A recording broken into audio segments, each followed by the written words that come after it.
Hey guys, welcome to my Scorpio full moon video. Now, I realize this is a little bit late, okay? I actually think I've been avoiding slash procrastinating with this specific full moon, and there are reasons for that. This is a big one, guys. Wow. But it did happen on May 7th, 2020, and right now it is May 20th. Okay, so the full moon happened a little over a week ago, I want to say, but it's still important to talk about the full moon transits and the cycles, and I do this every month, you guys. The full moon cycle I'm going to be talking about tonight, as I mentioned, is in Scorpio, and we have until, I want to say, specifically until May 24th, when there's a new moon, we can feel these effects. So we've definitely been feeling them over the past week, week and a half, 2 weeks, this energy. And we can have these energies, you guys, all the way up until June 7th, 8th, around the time when we have the next full moon, which is Sagittarius. Okay, I'm really excited to talk about that one as well. But for now, let's go ahead and discuss Scorpio energy. And of course, at the end of this video, you guys, I will be pulling tarot cards for all 12 zodiac signs, and there are timestamps in the bottom, for those of you watching on YouTube, where you can click on the sign that you would like to see. Okay, so I want to share with you guys some of the energy that I'm feeling. I'm a Pisces, for those of you who don't know. So this water energy is very, very mysterious, for lack of a better word. Right now the moon is actually in Taurus. So the last time I talked to you guys was about a month ago, when we had a new moon in Taurus. So we're kind of like, we're reaching the time where there's going to be another new moon in Gemini, and I will be on here in a couple weeks, maybe sooner than that, to talk to you guys about that new moon. It's an eclipse. There's just a lot going on. This full moon in Scorpio, I feel, was just kind of like the topper, you know what I'm saying, like the cherry on top of the very crazy ass Sunday that is life right now.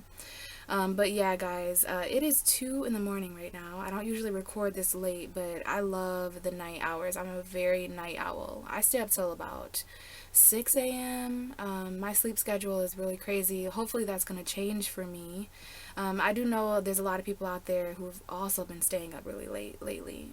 The mind right now, with all the craziness going on and these heavy energies, it definitely has an effect on the way we live life, and a lot of people are staying up late. I love the fact that I was able to record this full moon in Scorpio video around 2-3 a.m. The bewitching hour, you know what I'm saying, because I knew that this was going to be a special one. Okay, Scorpio energy has a very interesting effect on me. I think it has effects on all of us, but as a Pisces, a water sign just like Scorpio, I just feel this energy. And as I said, the moon is in Taurus, my moon's in Taurus, so hopefully this is going to be pretty deep and informative. So let's just go over what we do every month, you guys. So full moon, we have a full moon every month, and this is a time of month where there's deep completion and cycles and endings. Okay, that's what the full moon is symbolic for. And we're going to talk about illumination, the illumination of the zodiac sign Scorpio, because that's what this full moon is. So we're going to talk about Scorpio and what it means, and the elements, so we can get a better idea of like how this can affect us and in what ways we can approach this. Okay, but definitely completions and endings, unlike a new moon where the moon is completely closed. The moon's eyes are wide open. May 7th at least, the moon's eyes are starting to close as we enter Gemini, and then they'll start opening around June 6th, when we have them full and wide open in Sagittarius. So a full moon is basically the subconscious, the universe's subconscious eye fully awakened, and that's a metaphor for how our subconscious eyes, that's why our dreams are very vivid and wild around full moons. I know a lot of people are having weird dreams out there lately. So yeah, and you can expect just things to come to light on full moons. Okay, our emotions, especially when the moon is full in signs like Pisces, Scorpio, or Cancer. The moon does work best with water. Okay, there is a connection between the ocean and the moon. Okay, so yeah, endings and completions. But let's talk a little bit about Scorpio. Okay, this is the 8th house, one of my favorite houses to talk about in astrology. And this is the 8th house of death and rebirth and transformation. So yeah, and I was doing some research on Scorpio as I was taking these notes. That's what I'm looking down at, by the way, you guys. I'm just kind of feeling these energies out and just kind of talking to you in a vulnerable and an intimate way, which is right on key, right perfect energy for this Scorpio full moon. So yeah, I was researching Scorpio energy as I took notes for this, just to add some things. And the eighth house is actually associated with life as well. So that just brings up the great metaphor of, death really not being an ending, death being kind of a human construct, an illusion, very real thing, very real and beautiful thing I'm learning, around this time every year. And of course, around the time of October and November when we have Scorpio season. Halloween, I just love that vibe. And every time I talk about Scorpio, I make sure that the energy is black in honor of that. Okay, there's just certain things that we need in order to tap into this intimate energy. So, needless to say, you guys, the eighth house is all about endings and transformation. Full moons are all about endings. So, this is definitely a time of completion. Like, Scorpio energy pretty much demands and desires raw endings. Pretty much anything that isn't true. But we'll get to that, because this is a very deep and intimate energy where, it's the opposite of Taurus. So, I'm almost picking up on a stubborn at your own pace. Some of us aren't ready for some of this energy. Okay, so we know that there's some things transforming, but we can also talk about things like secrets and sex and intimacy when we talk about Scorpio. So those things are also being highlighted in our lives. We'll get to the zodiac signs at the end where I talk about where this moon is actually happening. Is it happening in your communication house? Is it happening in your relationships? It's hitting us all differently as zodiac signs with rising signs. So please watch for your rising sign and your moon sign, you guys, because this is affecting us all in very unique ways, okay? But secrets, yes. Okay, so when the moon is full, and some of you out there are Scorpio moons watching, so some of this energy you probably really felt intense. I know this was really intense for Taurus and Scorpio. I feel this was intense for Aries, risings, Aries, and Pisces, Cancer, Scorpio, water sign energy. It was intense for all of us. Okay, like I said, this energy, like death is something that we all are going to meet. And Scorpio literally is the metaphorical, it's ruled by Pluto, okay, and Mars. So we've got this death and transformation energy to consider that has taken over our lives subconsciously. Basically, we're all aware from now until June 7th, we're all aware of what needs to end in our life. And 9 times out of 10 with this energy in these transits like this, it's going to be things that just weren't genuine. It wasn't raw enough. Scorpio is so raw, it's almost gutter to a certain extent. And that's why it rules energies like secrets. And what I was going to say is that the moon is full during this cycle of light. So with the eighth house being secrets, this could definitely be a time where things that were hidden, not necessarily malevolent secrets or bad secrets, but just things that weren't, Scorpio energy is that literally the scorpion in astrology, okay? And scorpions are really scurryish. They hide under rocks and they only come out in moist, damp. They hang out by the water, but they're actually a land animal. So we know that Scorpio appreciates stability to a certain extent. And that's what we're going to talk about next after we talk a little bit more about the eighth house. But Scorpio does represent stable water. It's in between Pisces and Cancer. Not necessarily what we do about what we feel, Cancer, or what we do as we change what we feel magically, Pisces. But Scorpio is that very brave energy in the middle, okay? But I just want to mention here before we continue with that this is one of the main things people think of when they think of Scorpio is sex, sex, sex, sex, sex. Scorpio does rule sex. Every zodiac sign rules a body part, and Scorpio does rule that area of the groin. So yes, it's a very sexual energy when it comes to deep-rooted desires and deep subconscious forces that kind of flow there. But a better word to use for the eighth house and for Scorpionic energy is intimacy, okay? Intimacy. Some of you guys are woke. Some of you know the difference between sex, fucking, and like actual intimacy and lovemaking. I think a lot of us really desire, we really need a deep emotional healing. And that's Taurus and Scorpio opposition there, really needing intimacy, okay? Valuing intimacy. But I want to say here, one of the basic things that Scorpio represents is other people's money. Taurus is your money, my money. If Taurus is my money and your money, then the opposite of Taurus will be other people's stuff. And not just money, but like resources, things that they value, taxes. Okay, it's so weird that all this energy happened around the time that these stimulus checks are going on in some of the states and with some of the governments. Like there's a lot going on as far as even our whole universe and our whole government and world transforming, a lot of endings. So this Scorpio full moon really set the tone for the North Node to enter Gemini and for Mars to enter Pisces. And there's a lot of different planets also, especially those that are retrograde: Pluto, Jupiter, Venus. Okay, there's another one too, Saturn.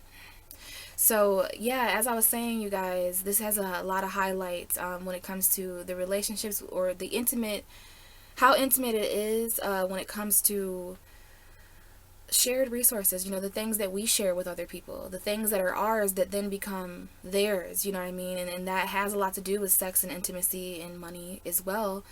But we're talking about fixed water, so this is again that very deep stabilized emotion in between Pisces and Cancer. So when I think Scorpio, I think of almost eerie, still waters. If you guys can visualize that, like if you've ever, I've actually never seen still waters, maybe in movies, but never in real life. Like I've seen something very close to still waters where it's almost like a black sheet of ice. I always explain this when I think of Scorpio because Scorpio is that energy, it's different than Pisces and Cancer. Similar to Cancer, Scorpio has that protection energy. That's in my notes as well, that we're going to need.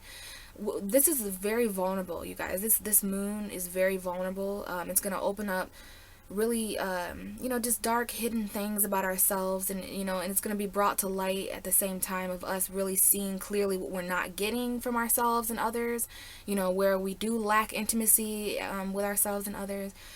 But yeah, it's like Scorpio is that secretive, mysterious energy of just not really knowing how you feel.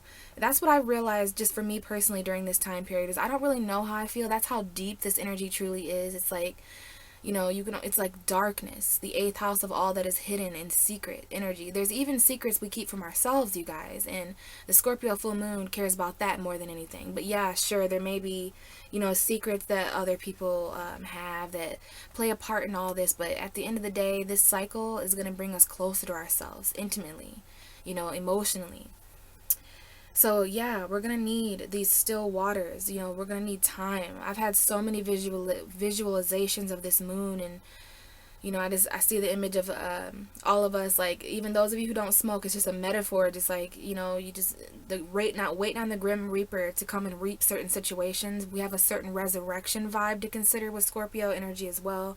And I have balance and protection here because Scorpio is balance. That's the good thing about this, is yeah, there's going to be a lot of deep subconscious stuff that we're not used to dealing with. We put it in our... Scorpio is not the subconscious, although it is ruled by Pluto, which is a very subconscious dwelling planet, one that's way out. We don't even consider Pluto a planet anymore because of how far away and how small it is. But Pluto is definitely a planet. It's literally the ruler of the underworld, hell.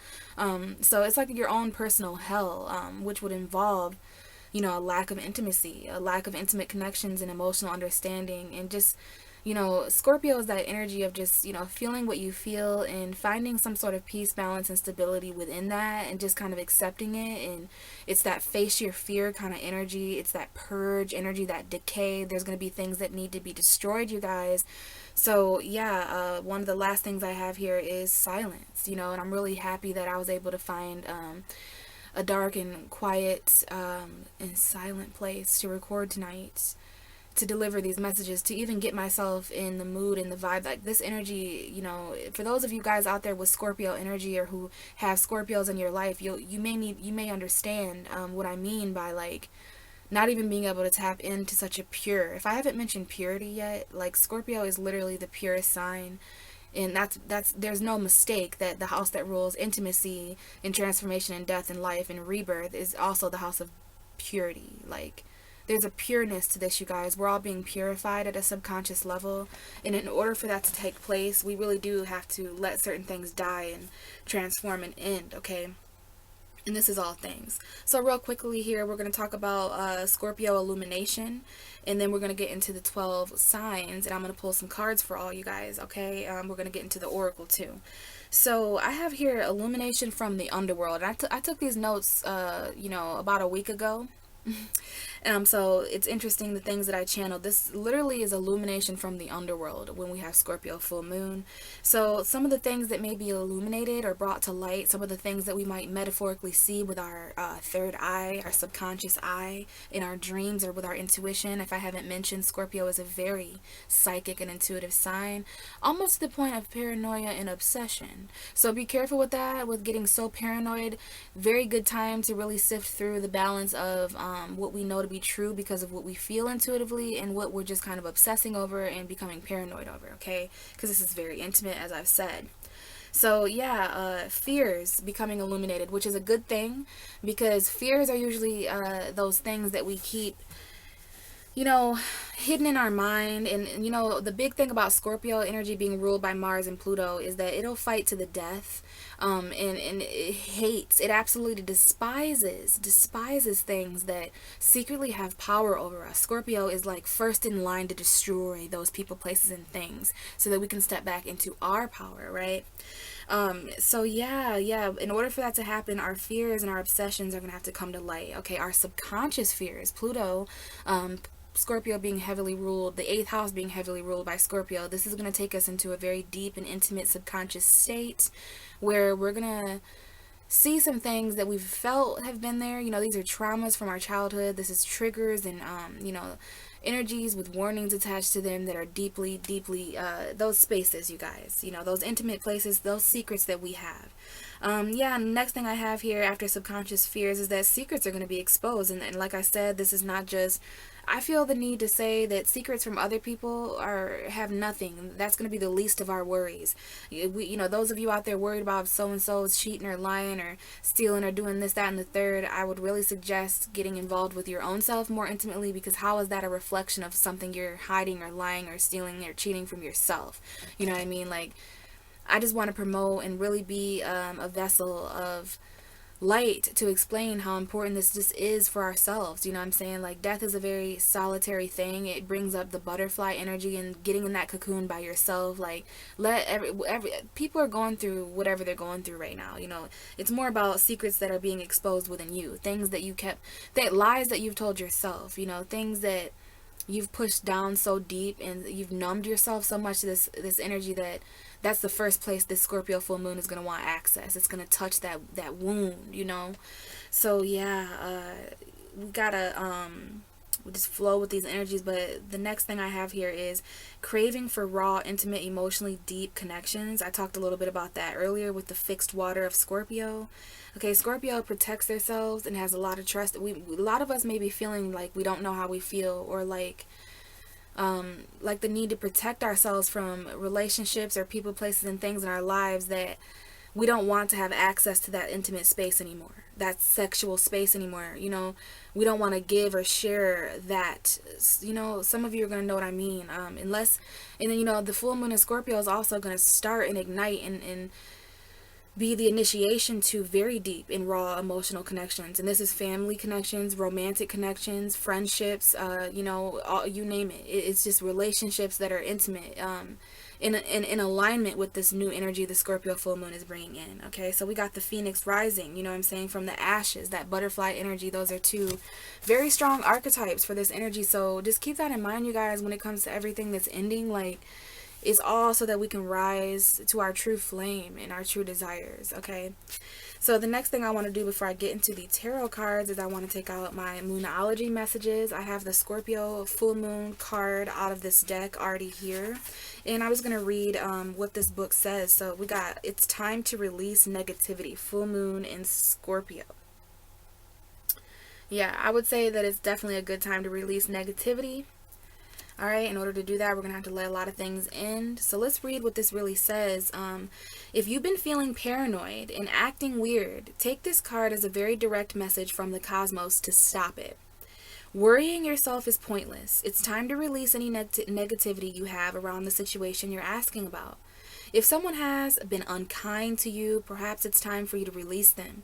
This card heralds an emotionally intense time, since both the full moon and Scorpio themselves are both extremely intense. Yes. It's time for you to feel all your feelings. There could be some nastiness in the air when you pull this card. If that's the case, take it as a sign to move away from anyone or anything you feel is toxic. Ooh. For some, however, this card has a totally different meaning. Your sex life can improve now if you make an effort. Use your magic. You have all you need inside you to bring about your desired result. Attune to the moon. Emotes. It's all better out than in. Additional meanings for this card is it's time to move from living fearfully to living joyfully. You're right to have your suspicions. Grudges are toxic. Let something go. The end of an argument. Now, the teaching of this card, the full moon in Scorpio has a sting in its tail. It can herald a vindictive end to a relationship. It can also be a time when we want to be good, but we're naughty. If you pull this card, no matter when, your dark side and your shadow self may be showing. The full moon in Scorpio is a time of magic. If you were thinking of making some magic, this is your sign to do it. So I love that that was just really, it talked about everything, the emotional rawness and the connections that we want to face, the paranoia, the obsession, the toxic energy, letting things go, letting things in, releasing negativity, in our shadow side. I can't explain how it's so weird how Scorpio is literally, the darkness of our universe. The 8th house, the 12th house is pretty dark, the 4th house is pretty dark, but the 8th house is literally secretive and hidden. So it's like, how is a house like that so pure at the same time? I think it's because of what is revealed in that darkness. So we're going to see the messages that apply to all of us individually. I have my tarot cards already shuffled. Okay, we're just going to use original rider rates, whatever. So death card, big surprise. Scorpio is ruled by death in astrology, and the death card is just suiting for Scorpio. And, this is one of the most misunderstood cards, right up there with the devil. So, a lot of people say, and I got this card to represent the Scorpio full moon. I sat before this video and I shuffled until this card came up on the bottom. And that was my sign, that the cards are ready. So we're going to look at some of the themes and energies and lessons and advice in the cards for this full moon period. But I just wanted to bring that to your guys' attention that the death card, when it comes up, people are always like, oh, it's not like a literal death. I think any literal death that took place during the Scorpio full moon energy was extremely symbolic, but not predictive. This death is very metaphorical for rebirth and transformation. Like I said, death is actually the beginning, you guys. So behind the death card for this Scorpio full moon, while we have the 2 of Cups, you guys. So there's a couple different things I feel with this. This is I know this is going to hit a lot of our relationships, and I try to keep it open because I know a lot of people are single, but keep in mind when I say relationships, I mean all relationships, siblings, family, romantic, casual, friendship, business relationships, the relationship you have with yourself. But I'm seeing here the cards are actually letting me know that this full moon is going to have a deep impact on relationships, those that are existing, future relationships, past relationships. This could definitely be a symbol or representation of someone returning, okay? 2 people reconciling, getting back together. But with the death card here, there could definitely be endings. I just see the fact that this is the card right beneath the Scorpio full moon message. It's the one we're going to be feeling the most. So our emotional connections. There's going to be a lot of endings, beginnings, transformation, death, rebirth in our emotional connections. The more we get to know ourselves intimately, the more we're going to be able to align strongly with others that also have a cup. This is water energy. It doesn't surprise me that. So another thing I want to say here is there could be an ending to a relationship. There could be, highlights to things that are truly over and versus resurrection, because Scorpio deals with both. It really just depends on how you align with your true feelings. You can't lie to yourself under a Scorpio full moon. That's why your emotions are going to be what manifests, because what you feel is what you feel in the dark. Like, it's just true, okay, period. But there could be a choice, an ending to a relationship. Like I said, ending relationships that have ended recently or in the past, or just that we've experienced in life. Any change to relationships. reconciliations that call for endings. Like, that's all very much affected by the Scorpio full moon. Okay, the ending to connections, making that difficult emotional choice, because this is choice. You know, we have the Two of Cups. Beyond the Two of Cups, we have, you guys are not gonna believe this, I love tarot. I have missed this so much. We literally have the Hierophant. And you guys, I literally shuffle these cards. This is the first time I'm seeing these cards too. So I just want to say what we have here is the Scorpio and the Taurus opposition. Okay, and the juggling and the choices that are going to take place. This is basically a huge choice. We have a Taurus choice to make, and we have a Scorpio choice to make, and we even have that reiterated because Taurus is an earth sign, and you'll see that the Two of Pentacles is earth right there. So we have people out there juggling commitments. Some of us are emotionally involved with more than one person at a time, and that might not be third party. Some of us for sure it is though. Like, you know, I love you, but I love you. I feel for you, but I feel for you. Those of you who don't resonate with that, then keep in mind that you may have love for your child, but you also have love for a partner. You may have love for a family member, but you also have love for, you know, a friend. Like, there's just two, maybe your emotions are intimate in two different ways is what I'm seeing with this Scorpio full moon. And then we have, so hopefully you guys see what's going on here. We've got the water juggle going on with Scorpio. It's got us juggling our feelings in a choice. And then Taurus, the opposite of Scorpio, has got us juggling what's real. So what's real and what we feel, we have a choice. We're trying to juggle the commitments we have physically and emotionally and the stability in both, okay? So there's definitely a choice here. Like, this right here is so, I can't even believe this. But I can, because I shuffled my cards to ask what the main message was. So the new moon in Taurus and the Scorpio full moon, those new moon, that full moon really brought, you know, there's victory here, okay? There's going to be endings that we're going to conquer, all right? I see the Ten of Wands as well. Heavy, heavy endings here, okay? Especially when Gemini season comes in, I'm seeing. Especially when the Gemini new moon is going to come in quick, you guys, okay? After Taurus season. But the main message here is, you know, the things that we're juggling, the things that we're stressed out about, the decisions that we have to make in reality, the decisions and the commitments that we have to make. There's going to be endings to, you know, you can't, some of us can't continue juggling all this if we want to really tap into the intimacy, okay? And now the Tower card wants to pop out. This is the card at the very other end of my deck. So we got Death on one end, and we got the Tower sneaking out here, okay, with the Nine of Wands. Yeah, this is going to be a battle. There's going to be, definitely, this is Mars energy, okay? But we also have the Fool, okay? So there's going to be a new beginning. We're just going to have to be able to take that risk, okay? So let me go ahead and get ready for this, okay? Because we are going to shift into the 12 signs for the Zodiac now, okay? But we're going to start with Aries because Aries is the first Zodiac sign. So hello, Aries. Welcome to my full moon in Scorpio video and tarot reading for you. So we had a full moon in Scorpio on May 7th, okay? And that was a couple weeks ago, but this energy can last until June 7th, okay? So we're just going to tap in and see what the hell was going on for you around May 7th of this full moon. And we have a card popping right out, all right? So Aries, the Scorpio full moon is in your 8th house, okay?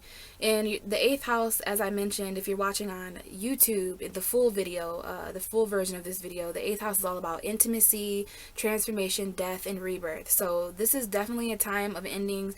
I'd be very surprised if there's any Aries moons, Aries risings watching out there that haven't went through some sort of like deep emotional ending in May/June, because there's a full moon in your 8th house, okay? Specifically for Aries risings, but also Aries suns, because you on the zodiac wheel, Scorpio is that 8th house energy. So we're going to talk about the tarot cards and where these endings and this intimate, sexual, and even secretive energy is playing out for you. So the Scorpio full moon, we have the Six of Cups. So there's a couple things here with the Six of Cups. It's actually the card for Scorpio. The Six of Cups is the Sun in Scorpio card. So some of you guys could be dealing with a Scorpio. Some of you guys might have Scorpio energy. But the Six of Cups to me is a card of memory. It's a card of emotional nostalgia. And that's interesting, you know, Scorpio is that's why this card rules and is associated with Scorpio, because it does bring up that You know, emotion from the past is important here, Aries, for some reason. You know, this is a card of children. This is a card of soulmate. So this might be symbolic for someone that you've known and had a connection with from your childhood. When this card comes up, there's nostalgia and memories, like walking down memory lane, a blast from the past. So that might be triggered by, you know, feelings or memories or dreams, or, you know, you may get a phone call from an old friend or lover. You may go back to an old high school thing. Like there just may be some kind of reunion, or you know, you may revisit some kind of memory. We got memories coming up here. There's definitely a relationship coming up here, and again, there may be a couple children to consider here, but we've got, you know, someone returning from the past. And Aries, the bottom of the deck is the Four of Wands. So we have here specifically someone who's married with children, or because this is the card of marriage, this is the card of twin flames, this is the card of a home. So we got, if it's not married with children, that's going to resonate with some of you who have a home. Yeah, if it's not married with children, then maybe you have a house where there's home in it, or maybe this is some of your guys' wish. Maybe this is what's intimate, Aries. You know, this is a, you know, a house, a full moon, bringing endings and completions to cycles in your 8th house of secrets and intimacy. So maybe some of you guys are, you know, really have that ideal. This is like literally mom and pop energy I'm hearing, like, you know, dinner at the table every Friday night, maybe even game night Saturday. Like this is what some of you guys desire, to have be married and have children. Also, there may be someone who's returning with the Six of Cups, and to tell me more about that. So this is like maybe someone here returned to a childhood home, or there's something here about a home with children in it, okay? And we even have the Page of Wands here, so this may be a young Aries, Leo. Like, look at this message for you. It's very fiery and emotionally. It's like emotional passion. So when that happens, expressing your emotion from the past, expressing your emotion and the memories you have with a husband or wife or someone you lived with, okay? There's something here that there may be good news here with the Page of Wands, Aries. Someone here has something to express. This might have been someone you got in an argument with, though, okay? This may involve someone who you had just conflict communicating with, someone who was maybe a bit manipulative or played mind games, but it's okay because the heavy truth came in with the Ten of Wands down here. Okay, yeah, there was some kind of burden that you needed to sacrifice, let go, release, or see in a different way. And we literally have a truth that came out that caused an argument, or somebody spoke something. There's a new beginning, and someone here just had a little bit of conflicts expressing their truth, possibly in this home environment in the past, marriage situation. You know, this is a celebration as well. So this might have been there may have been a celebration. This might have been your birthday, a birthday, Aries. For sure, your birthdays were not that long ago, okay? So there may be something here about a celebration from the past, whatever that is, birthday, a holiday. There was some kind of get-together or celebration that is from the past that this Scorpio full moon highlighted. Maybe something was expressed to you then, and that's what the argument was about.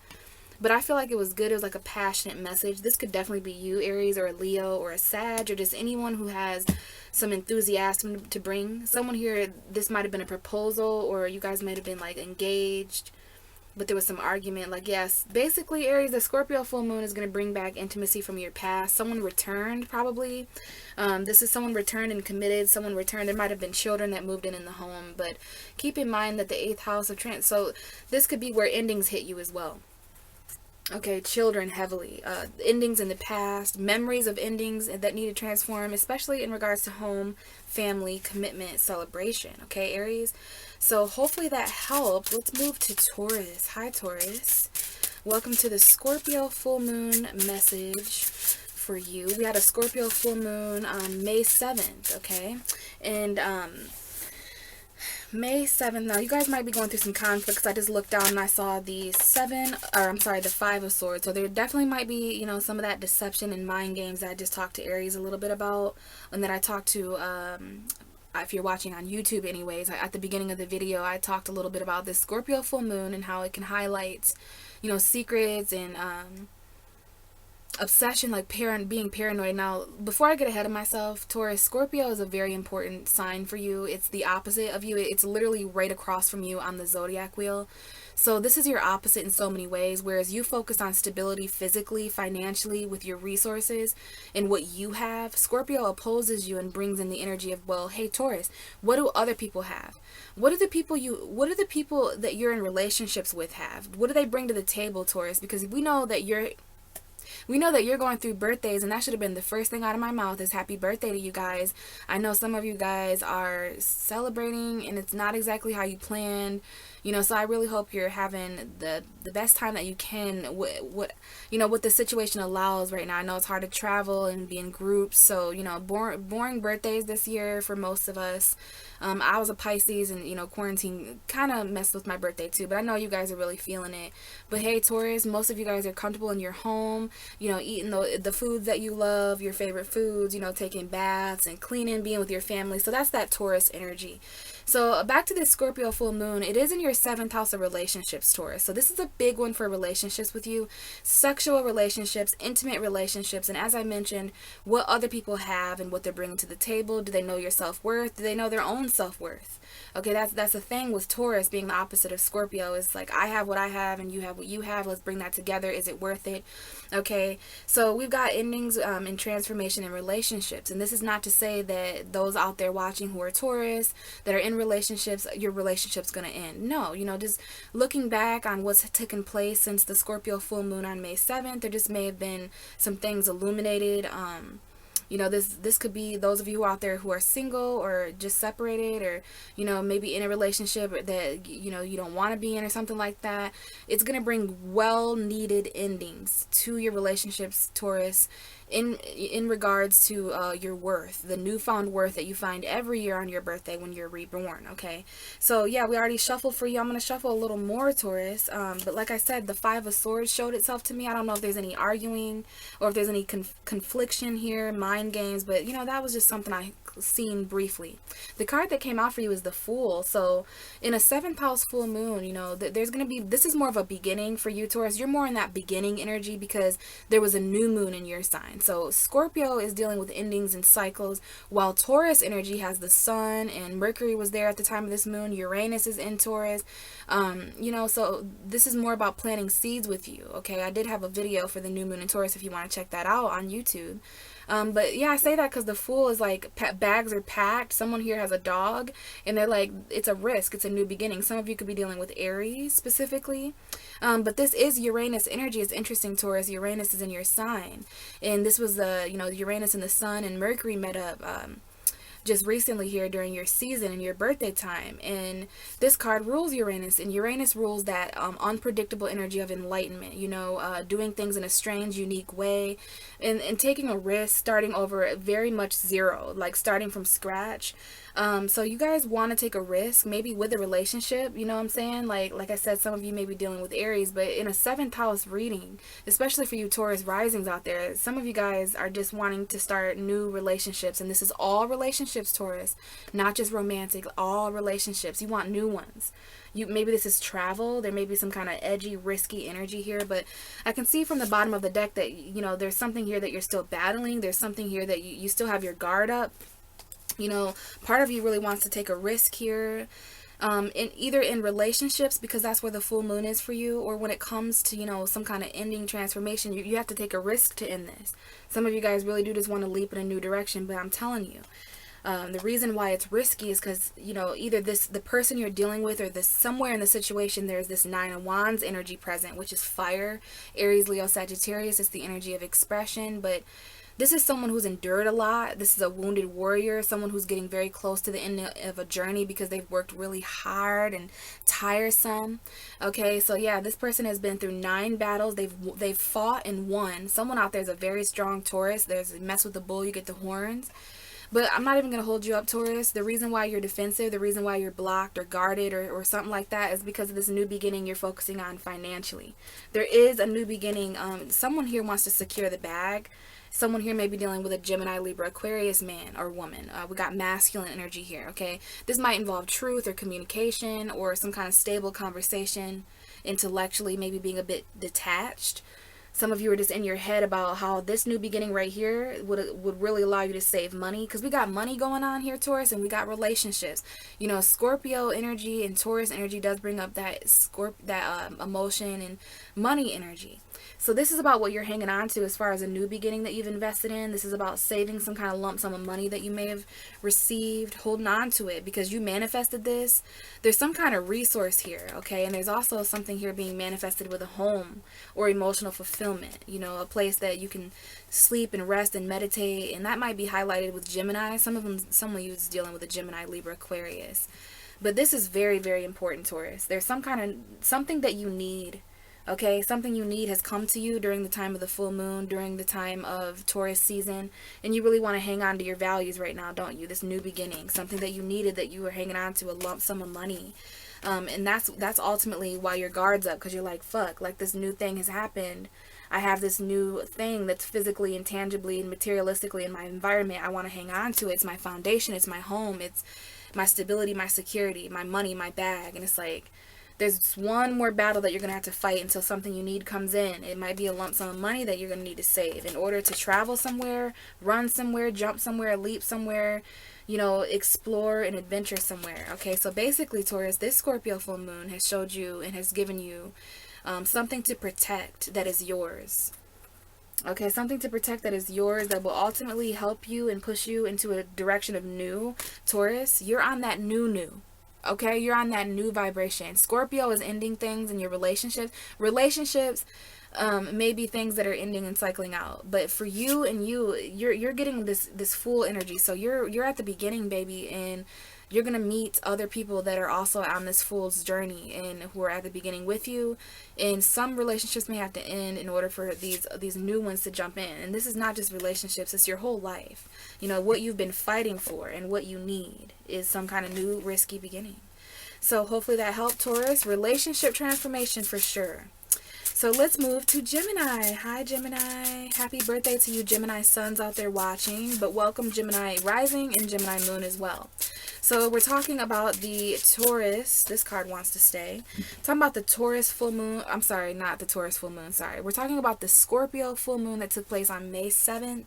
Okay, in this cycle here we're talking about, the messages we're receiving is from this cycle, okay, of the full moon in Scorpio all the way till June 7th when we have a full moon in Sagittarius. Okay, we are approaching a new moon in Gemini, and I will have a video for that too, you guys. But Gemini, Scorpio energy is your 6th house on the wheel, okay, especially you Gemini risings out there. Scorpio is all about the endings that are taking place in your lifestyle, and this is kind of strange, Gemini, because the 6th house to me is how you live in life. Even though the 8th house is life, like 6th house is literally your routine, your schedule. We've got some endings there. I feel like there's some Geminis out there that really want to change certain habits and things that they've been doing for a long time repetitively. This could definitely, 6th house energy, when you have a full moon there could be things that you don't want to eat anymore. There can be things you don't want to smoke or drink anymore. Addictions, you know, the 6th house is ritualistic. Addictions are ritualistic commitments that we do repetitively and become addicted to. So yeah, the 6th house deals with that, and it deals with health. There's some health completions to take into consideration here.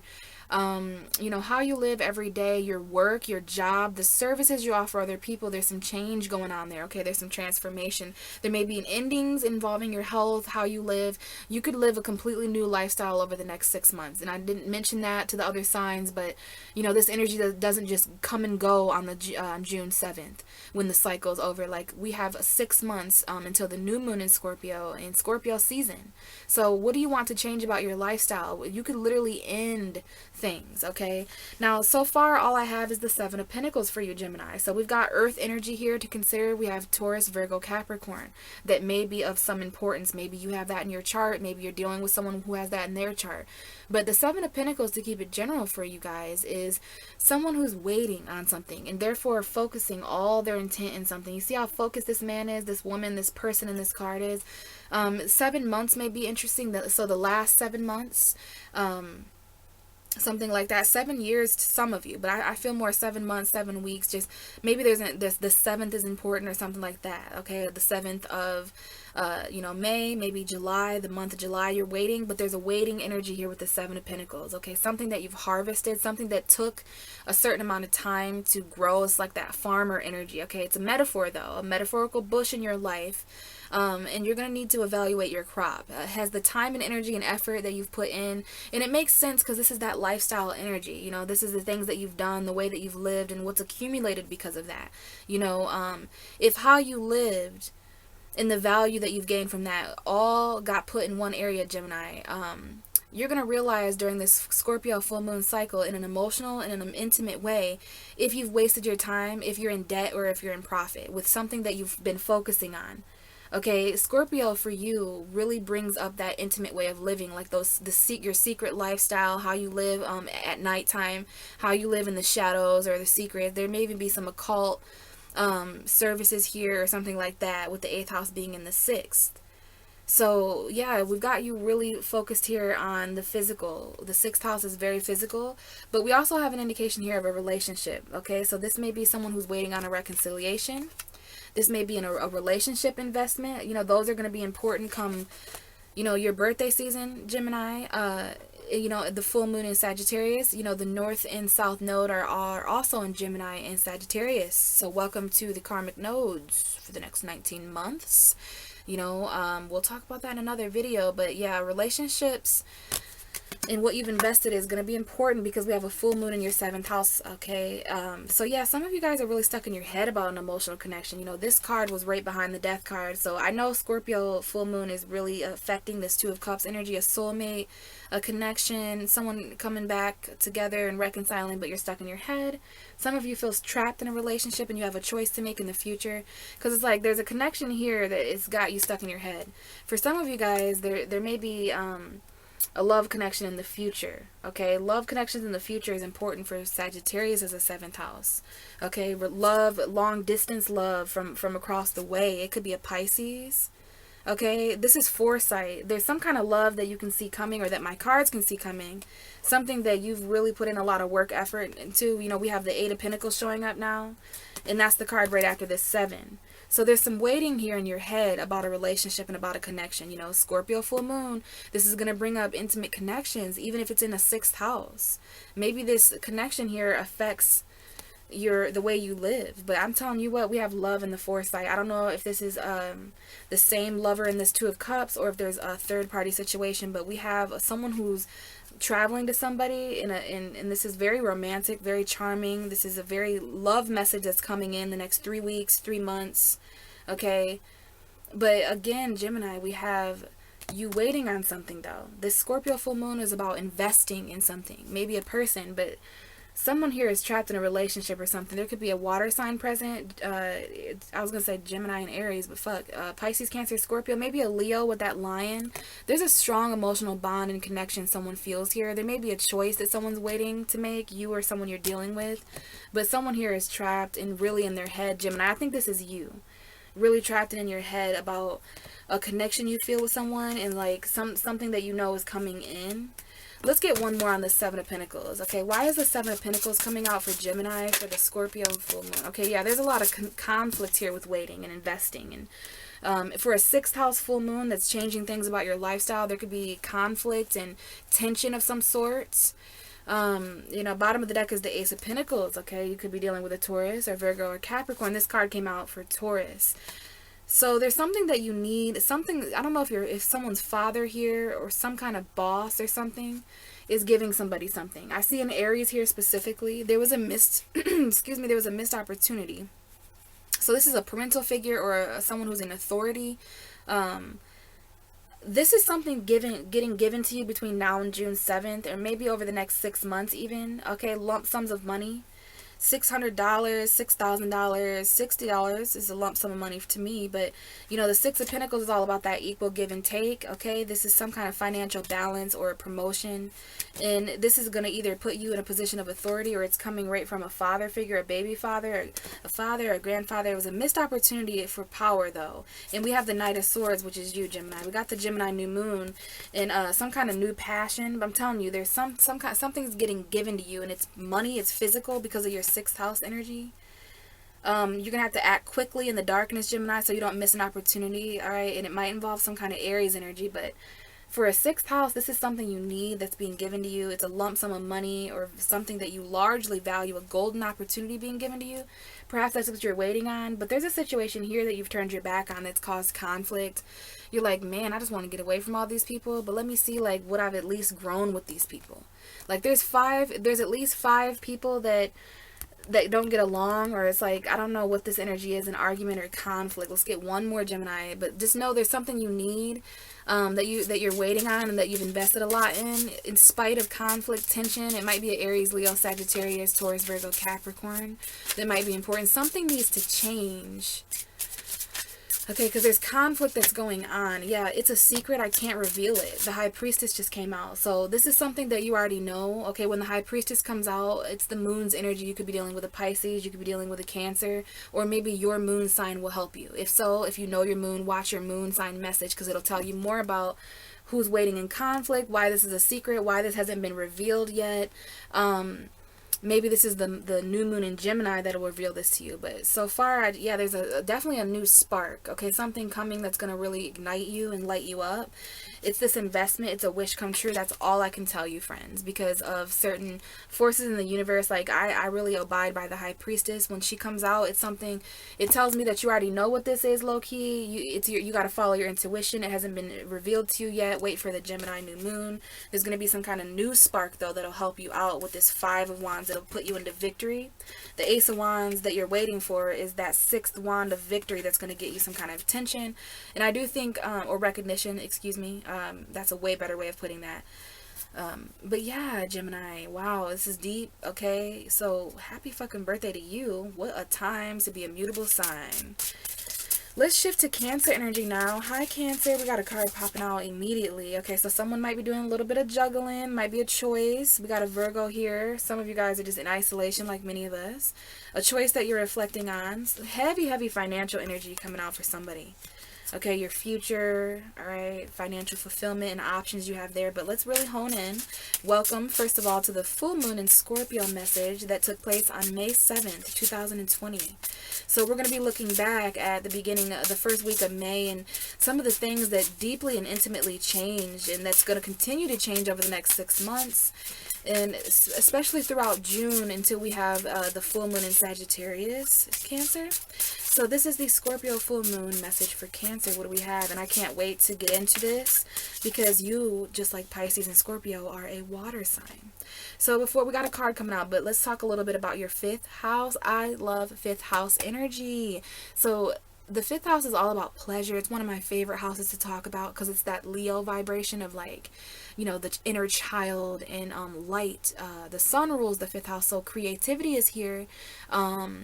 You know, things that give you pleasure, expression, self-expression, authenticity, all of those things, but mainly creativity and like soulmate. That's the one I was missing. Soulmate energy is present with the fifth house. So Scorpio represents as your sister sign, Cancer, and they're very similar to you, I want to say. Cancers have that same protective shell that Scorpio does. Pisces doesn't. Pisces is the gullible, gooey fish. So this is going to bring up a lot of emotional protection, and especially from your childhood. Like, there's definitely endings here with this Scorpio full moon, bringing cycles, intimately stabilizing our emotions. So for you, Cancer, it has to do with soulmate energy and like certain things, some kind of soulmate cycle or childhood cycles that involve children and emotions from your childhood, or the emotions that children around you may have. All important, but most importantly, this is some kind of ending so that you can transform in a creative way. Like, I would really love to see Cancers, especially Cancer risings, allowing this Scorpio full moon cycle in transit to, you know, and heighten something that you can create, you know, over the next 6 months until the Scorpio new moon and Scorpio season. What can you create? Create a child. You know, the having a Scorpio as a fifth house on the Zodiac wheel or in your birth chart is amazing because you transform through creativity, and this has to do with things that need to end so that you can you know, really enjoy pleasure. So there is this sexual element that's coming up here as well, Cancer, to where you know, it does involve pleasure, and I mean genuinely emotional intimacy and raw connections is what you're going to be wanting to form with these soulmate unions. So first of all, we have the Eight of Wands coming out. So we have quick energy. This is quick for you, Cancer. There could have been a message, there could have been travel, there could have been some kind of communication, or something all focusing in the same direction. Sagittarius energy here. This could be the arrows of love for you, though. Now, this is if this is a love message or a romantic message, because this is romance and creativity, remember, with the fifth house, things ending and transforming to bring that in. So yeah, that's what I was gonna say. Is there might have been some kind of creative message or something. Let's see. Okay, bottom of the deck is the Nine of Pentacles. So that's interesting. There's an underlying energy here of Taurus, Virgo, Capricorn, perhaps, or someone who's really self-sufficient and single. I see here like a lone traveler. You know, someone who just is moving fast and forward and stably with their own abundance. So we've got someone here who's very much keeping an eye on a Taurus, Virgo, Capricorn, Leo combination. We have a Leo. Someone here does have this is a great card to come out for the 5th house, okay? So creative, so abundant. Someone here is juggling more than one thing that makes them happy, though, okay? And this is because there's your stability that you have, and then there's like, you're keeping your eye on a suitor that is also stable. They may not have as much as you. They may not be as grounded as you, okay? Their values may be different, but yeah, there's a message coming in here to an earth sign man. It could be a woman as well, but we have someone who's keeping an eye on some kind of stability or something like that. I definitely see earth signs heavily. Sun, moon, or rising. I don't know if this is a single earth sign or someone who's just really single and really just focused on their work, but someone's got their eye on you. Okay, and they're watching you. You're being seen. Even the sun sees how much you're carrying right now, Cancer, and the things that you need to stop juggling and carrying around, so that you can walk away from with happiness. You know, you can't go through 5th house energy in astrology without happiness being brought to your attention in some way. And here's the Page of Cups. There could be a Pisces, Cancer, Scorpio present. I see Aquarius. I see a wish for new love, children energy, new emotion, maybe with an Aquarius, Gemini, Libra, or maybe just communication. But let's see here. All I have here is a message that involves some kind of stability. Maybe I hear someone is single and moving fast, okay? Someone who's communicating with maybe 7 to 8 people, okay, and just enjoying their stability. Why is the 8 of Wands here for Cancer? We have the Magician, more communication, more Mercury and Sagittarius. Some of you may be dealing with Virgo. Some of you are moving as fast as the planet Mercury. Mercury is fast approaching Cancer. It is. Yeah, Mercury's coming quick. So there's a message here that I'm able to give you. For some reason, this Scorpio full moon wants to tell you that there's very fast manifestations happening. And it's happening in your brain. It's happening with Mercury. You could be dealing with a Virgo, Gemini. Yeah, this is a very quick manifestation. Okay, this was a very quick and magical full moon, and it's going to continue to bring in, like, you'll be surprised how fast things manifest, Cancer. So with the Magician card, make sure you're believing. Make sure that you're not distracting yourself. There is a message here about focusing. The Magician can bring up distractions a little bit, but there's all the elements here. You have everything that you need to move forward. There's some kind of communication here, and it might have to do with a home, a family, emotional fulfillment, a relationship. You have a decision to make secretly about a home environment. Maybe there's 2 different home environments, and that's a synchronicity.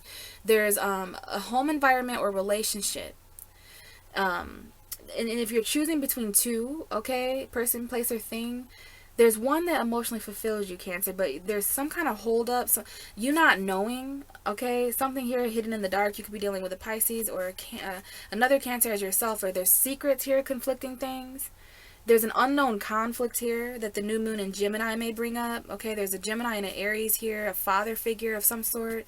But something, your emotional fulfillment, you need to decide emotional fulfillment for yourself. That's what Scorpio says. Okay, but yeah, we have the Magician here. Something is very fast. So with this, a creative and abundant energy, Cancer, with basically everything you create. Yeah, this is about creating endings. I'm hearing everything Cancer creates is it's gonna catapult an ending. So you may see things that you create. You may create this new project or get creative or passionate, or there may be this new soulmate, and then you'll realize, if you really focus, Cancer, over the next 6 months, you'll realize that something else will end. A new person will come in your life, or you'll start this new project, and then something will end in its place. It's because you've got creative transformation. You know, Cancers are reborn the most through pleasure, creativity, and romantic energy. But there's some quick manifestations because of that, okay? If you focus your intent on manifestation, especially if you want to travel or go somewhere. Let's get one more. This is about emotional fulfillment, some kind of happy home. It might even involve an ending with the 10 of Cups to a home or something. We have the 3 of Cups. So yeah, this is involving a reunion. Okay, this involves maybe 3 people, places, or things. A friendship, gossip, coming together to celebrate. This is like, there's 3 friends here that communicated and manifested something. There was some kind of ceremony.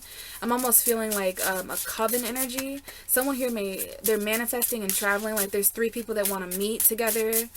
Okay, there may be drinks, coffee, alcohol, whatever. Someone coming together to talk over drinks. Traveling, and this is manifesting. Give me one more for Cancer. We got almost a judgment card, so it might involve a phone call or a second chance. Is there anything else for Cancer for the Scorpio full moon? Yeah, we have, you could be dealing with a Gemini. They received the 7 of Pentacles. You're waiting on this. You're waiting on some kind of soulmate connection. You're waiting to be able to reconcile, maybe with a Leo, maybe with a Pisces, Cancer, Scorpio. Don't matter the signs though, guys. I don't know if there's a Capricorn here, or if this is a toxic relationship where you have a choice to make. Maybe there's some kind of action that someone wants to take. There's conflict though. I do see conflict with a Leo or fire sign. There's heavy Mars and Aries energy here. Like, I'll just show you guys. There's something here about a missed opportunity with a Sagittarius, Aries, Leo, or there was a missed opportunity with a commitment because someone was inconsistent.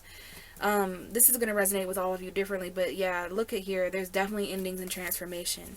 All because you have a choice to make between a connection and an attachment. This could be a third party as well, or a karmic soulmate some of you are dealing with.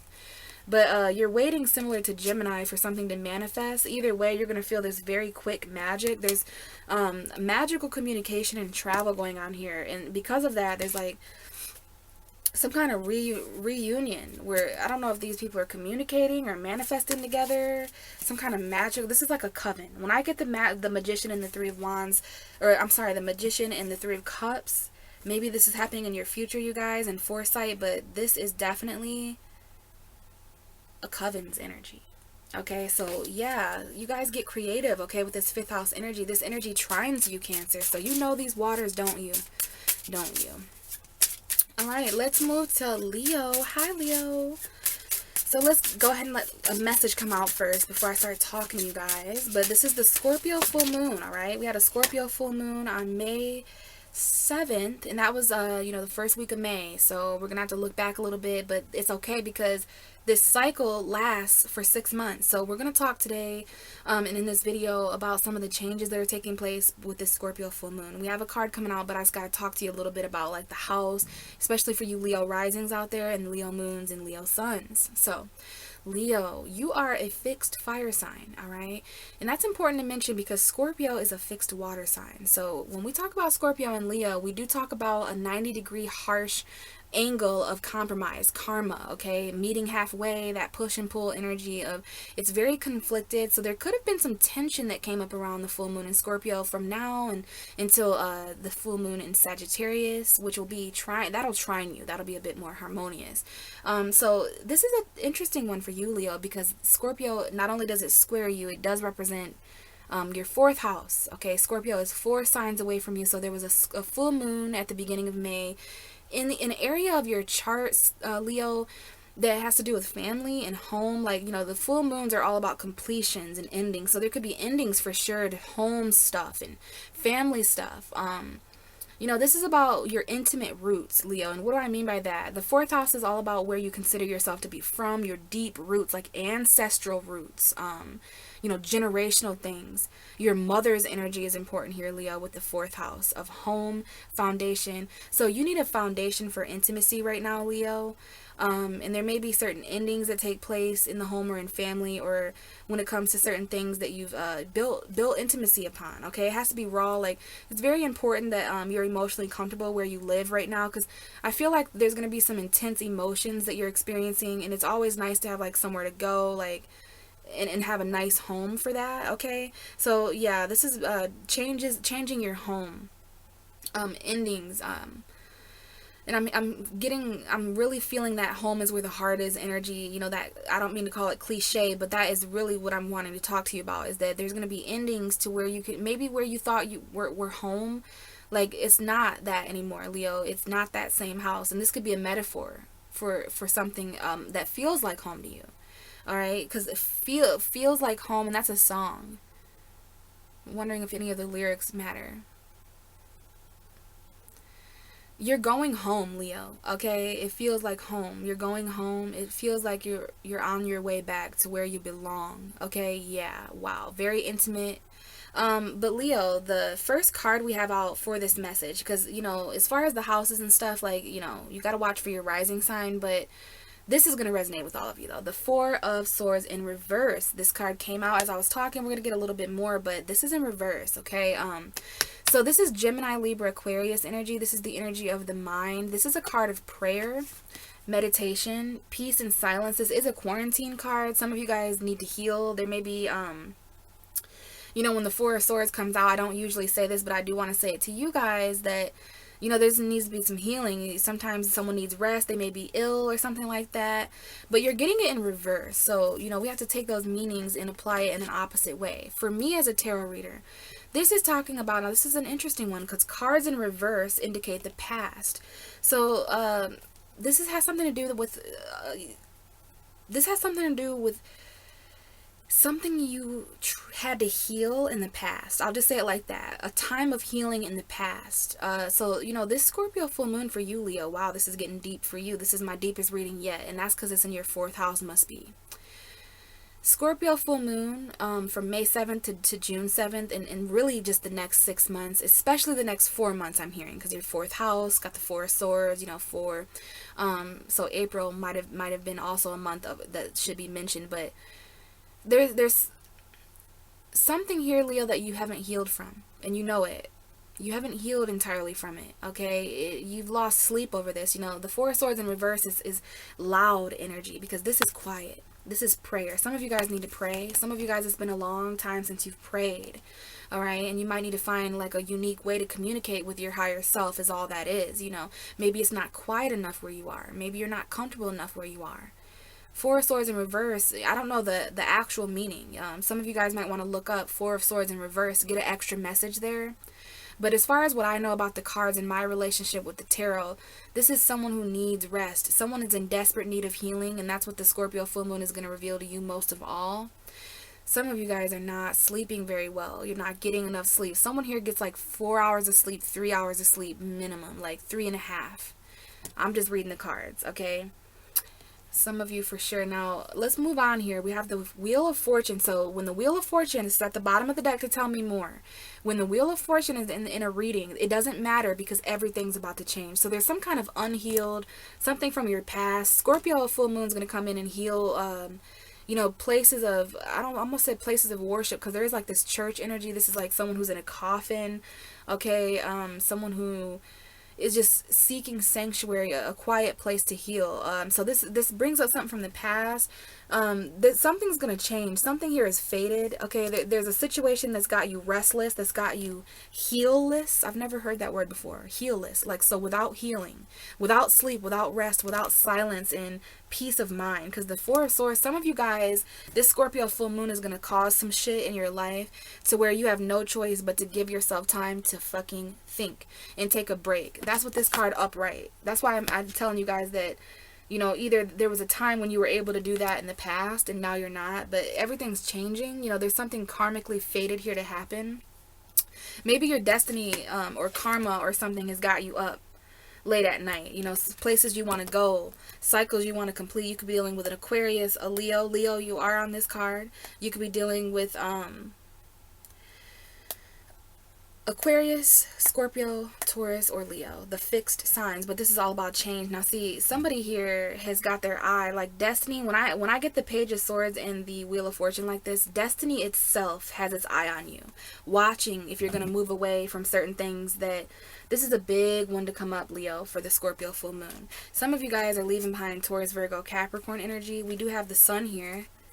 Alright, so there's some kind of happiness and stability that you've been juggling, but there's something physical, maybe a person, place, or thing, okay, that you need to move behind and leave behind, and this is all about, you know, and it could be a home that some of you guys leave behind, or a family member, or something like that, okay, alright, because there's also something you're juggling, like more than one person, maybe, there had to have been a sacrifice, and I just say that because we have the Two of Cups. This could be, you know, it doesn't have to be two people. Could be a child, you know, there's just these two things. But yeah, Leo, you are getting to calmer waters. Your destiny is watching you leave. You know, you know this is very intuitive. It might involve like money or work or something like that, but someone here is really fated to travel somewhere. Let's see. Why is the Four of Swords in reverse for Leo for the Scorpio full moon?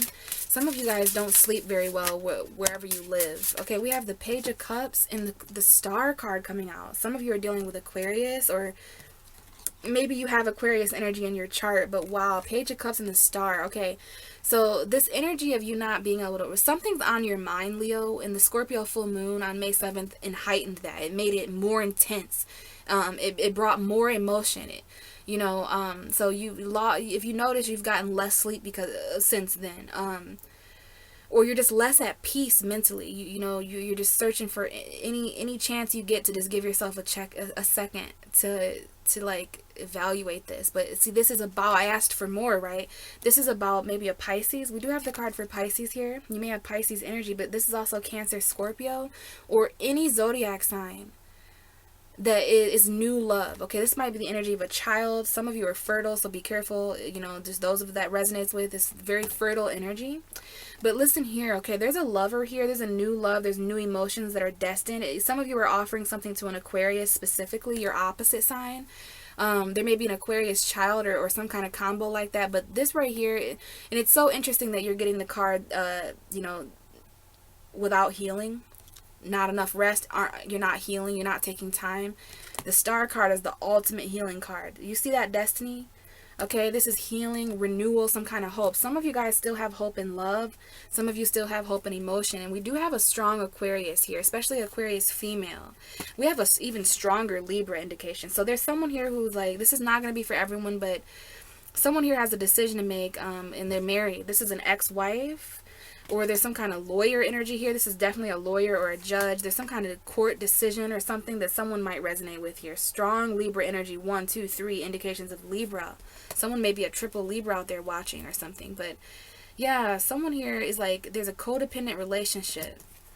Okay, there's the Two of Cups here and the King of Pentacles. So someone's with someone physically, but they haven't made their mind up about, I don't know if someone wants to cut somebody off. This is really interesting, Leo. I don't want to spend too long on this. You know who you're meant to be with. You are starting to feel the destiny of your love. We got Pisces and Aquarius energy here specifically. Synchronicities and love and new emotion. Approaching emotion like a new thing. You're fated to feel certain things. Okay, for some of you guys, love is going to come heal you. And there's going to be some kind of new emotion with somebody or something that's going to just be so inspiring and hopeful that it gets this Four of Swords upright so that you can heal. So I do feel the need to say you will heal, Leo. You just need to get very, very, there needs to be some kind of truth, okay? I'm just going to show you guys this one more time before we move on to Virgo. But someone here, there's an ex, or someone here is in a commitment, or they're married. Someone here needs to make a decision, okay? There's some kind of reconciliation. Two people need to come together to make their minds up. Such a huge decision here that you're going to need to make head over heart. Strong emotional connection you have here with someone. But why is it at a standstill? Because of karma? Because of the truth? Like, no wonder you've lost sleep a little bit over this, okay? But I'll tell you what, Leo, there's going to be this is why you can't heal on your own, because there's some kind of new love or new feeling that you're going to start feeling, okay? So this is probably something you tried to heal over. Some of you guys, this is a heartbreak that you didn't heal over yet. And there's going to be like this new person that comes in or something like that, okay? But remember, this is 4th house energy, so it could have to do with family, home, children. It could have to do with a foundation of some sort, Leo. But I hope this helps. There's going to have to be compromise, okay, with this full moon, because it does square you, okay? So thank you. Let's move to Virgo. Hi, Virgo. This is the Scorpio full moon message. Okay, we had a full moon in Scorpio on, May 7th, 2020. Alright, so the beginning of May, the first week, we have this deep, intimate energy. And for you, Virgo, this is your 3rd house. So we're going to talk about communication. I love talking to Virgos. We have the Ace of Wands showing up. So there could be new sparks, new beginnings that are passionate and that have to do with expression. Wow, we've got some pretty lovely cards coming out for you, Virgo. This is definitely a time of change for you guys. So as I mentioned, Scorpio is 3 houses away from you, Virgo. So this is all about your lower mind and how intimate, you know, it's interesting to tap in, especially Virgo risings. Okay, you Virgo suns or moons, you might not resonate as much. Rots for your rising sign, you guys, so you really know where this is happening. But as for Virgo on the zodiac wheel, Scorpio is the third house of you all. So the most intimate place for a Virgo is their lower mind, that place where all the additional information is flowing through and being processed and analyzed and detailed. All right, that's always transforming for you, and that's why, you know, Virgos are very deeply informative. There's some deep information, you know, coming in over the next 6 months, but specifically from May 7th to June 7th, there's a lot of conversations that are going to change things. Communication that you know brings up emotion, you know, crying while talking, or you know, communicating your feelings and communicating secrets. There may be secrets, you know, Virgo, you do have a third house Scorpio. So secrets being revealed here during conversation where people just, if you ever wondered why people just open up to you so quickly, Virgo, it's because when people talk to you, they feel intimately connected to you at a lower minded level. And, you know, for you, that might bring a little bit of slight paranoia because of all the fucking, because there's dark detail to consider here around this time of year when we have a full moon in Scorpio for you, Virgo, in your third. Details that you weren't able to see or analyze before. Now there's this light that you're going to be able to see. All right. So we know that this has a lot to do with, you know, maybe short distance travel, and that having to do things have to do with these endings, but mainly your lower mind, you know, that Mercury energy in the endings and the transformations, and, you know, your lower mind being reborn because of these details. But let's cut the crap. We have the Empress coming out. Okay, so we have a mother figure here, first and foremost, the card of Venus. Someone here may be a pregnant, conceiving, like, you know, definitely pregnant, or a mother of some sort, a wife, the Empress, Libra energy, Taurus energy, Venus energy. Your Venus in your chart may be important, but there is a beautiful Empress that you're either embodying. This is males and female. In order to embody the Empress, you just have to embody an energy of creation, abundance. It's that fertile feminine energy. Now this could be your mother or a mother figure that's important, Virgo, that wife energy. But it is about creating, it's about beauty, it's about the elements, okay, it's about abundance. Now, we have this here with the Ace of Swords at the bottom, so talk about communication. This is a hell of a card to get for a full moon in Scorpio in your third house of communication, Virgo. So there's things you want to say, there's new things that you want to express. This is a new enlightened beginning for you, Virgo, Gemini, Libra, Aquarius. So there's new things that you haven't said. Especially when it comes to cutting through that intimate emotion. Because look, we have the death card here. So look at this, Virgo. This is literally your Scorpio third house coming out of the cards. Like, there's going to be certain, this Scorpio full moon is going to bring certain clarity to you that may bring out about endings to conflict, especially in your job, your career, your home environment, when it comes to your future. You know, there may be something given to you here, all right, that you're going to have to stand up in order to get this financial balance for yourself during the Scorpio full moon. But you're fighting for financial stability or a home environment of some sort. I'm like sweating, goodness. But I love this, okay? This is transformation and enlightenment of the lower mind for you. Endings and beginnings that you're going to cut. This is literally cutting away things. So far we have the Empress. So I don't know here. There's definitely some abundant communication. Let's see. Why is the Empress here? I love that new beginning mentally, okay? I can say that much for you, Virgo, that the Scorpio full moon is definitely going to initiate a new enlightened truth or perspective. It's going to give you clarity. All right, especially for you strong feminines out there, you strong Venusians, all right, mothers, okay? Oh, okay, so wow, another major arcana. We have the King of Cups over here, and some of you are hanging on to a water sign, Pisces, Cancer, Scorpio, or you're hanging on, this is literally Scorpio energy, so there is something you're hanging on to, Virgo. It might not be a water sign, but it's love, it's something, okay? But here's the thing, is there's a huge power struggle here. Maybe there's the Emperor. So we got some divine masculine, divine feminine stuff going on, okay? And I don't know what's going on here, but we got mother-father energy, Mars and Venus, so definitely twin flame energy if I haven't mentioned it. Mars and Aries somebody might have. But this is a power struggle, and the dynamics that a power struggle is built on, and someone's ego, someone who you can't even win a battle with, like you can barely communicate with them. There might have been missed opportunities here because of this power struggle. You may watch someone may watch you miss an opportunity and move on to calmer waters because of this Scorpio full moon. There is Cancer energy here. Some of you have anxiety about, and there's definitely a Leo here as well. Okay, we have a Leo woman here very strongly. All right, that might be in your chart, but there's some anxiety about an action that you're holding yourself back from taking. There may even be some regret, conflict. This might have been something that a second chance, but there's definitely some conflict here about a home or a family situation that you still have your regrets and sorrows. Something that needs to change at an emotional level. A lot of options, a lot of feelings, okay? So aside from that Four of Pentacles and this is an emotional foundation here that some of you are considering, but also, you know, hanging on to some kind of emotional comfort zone.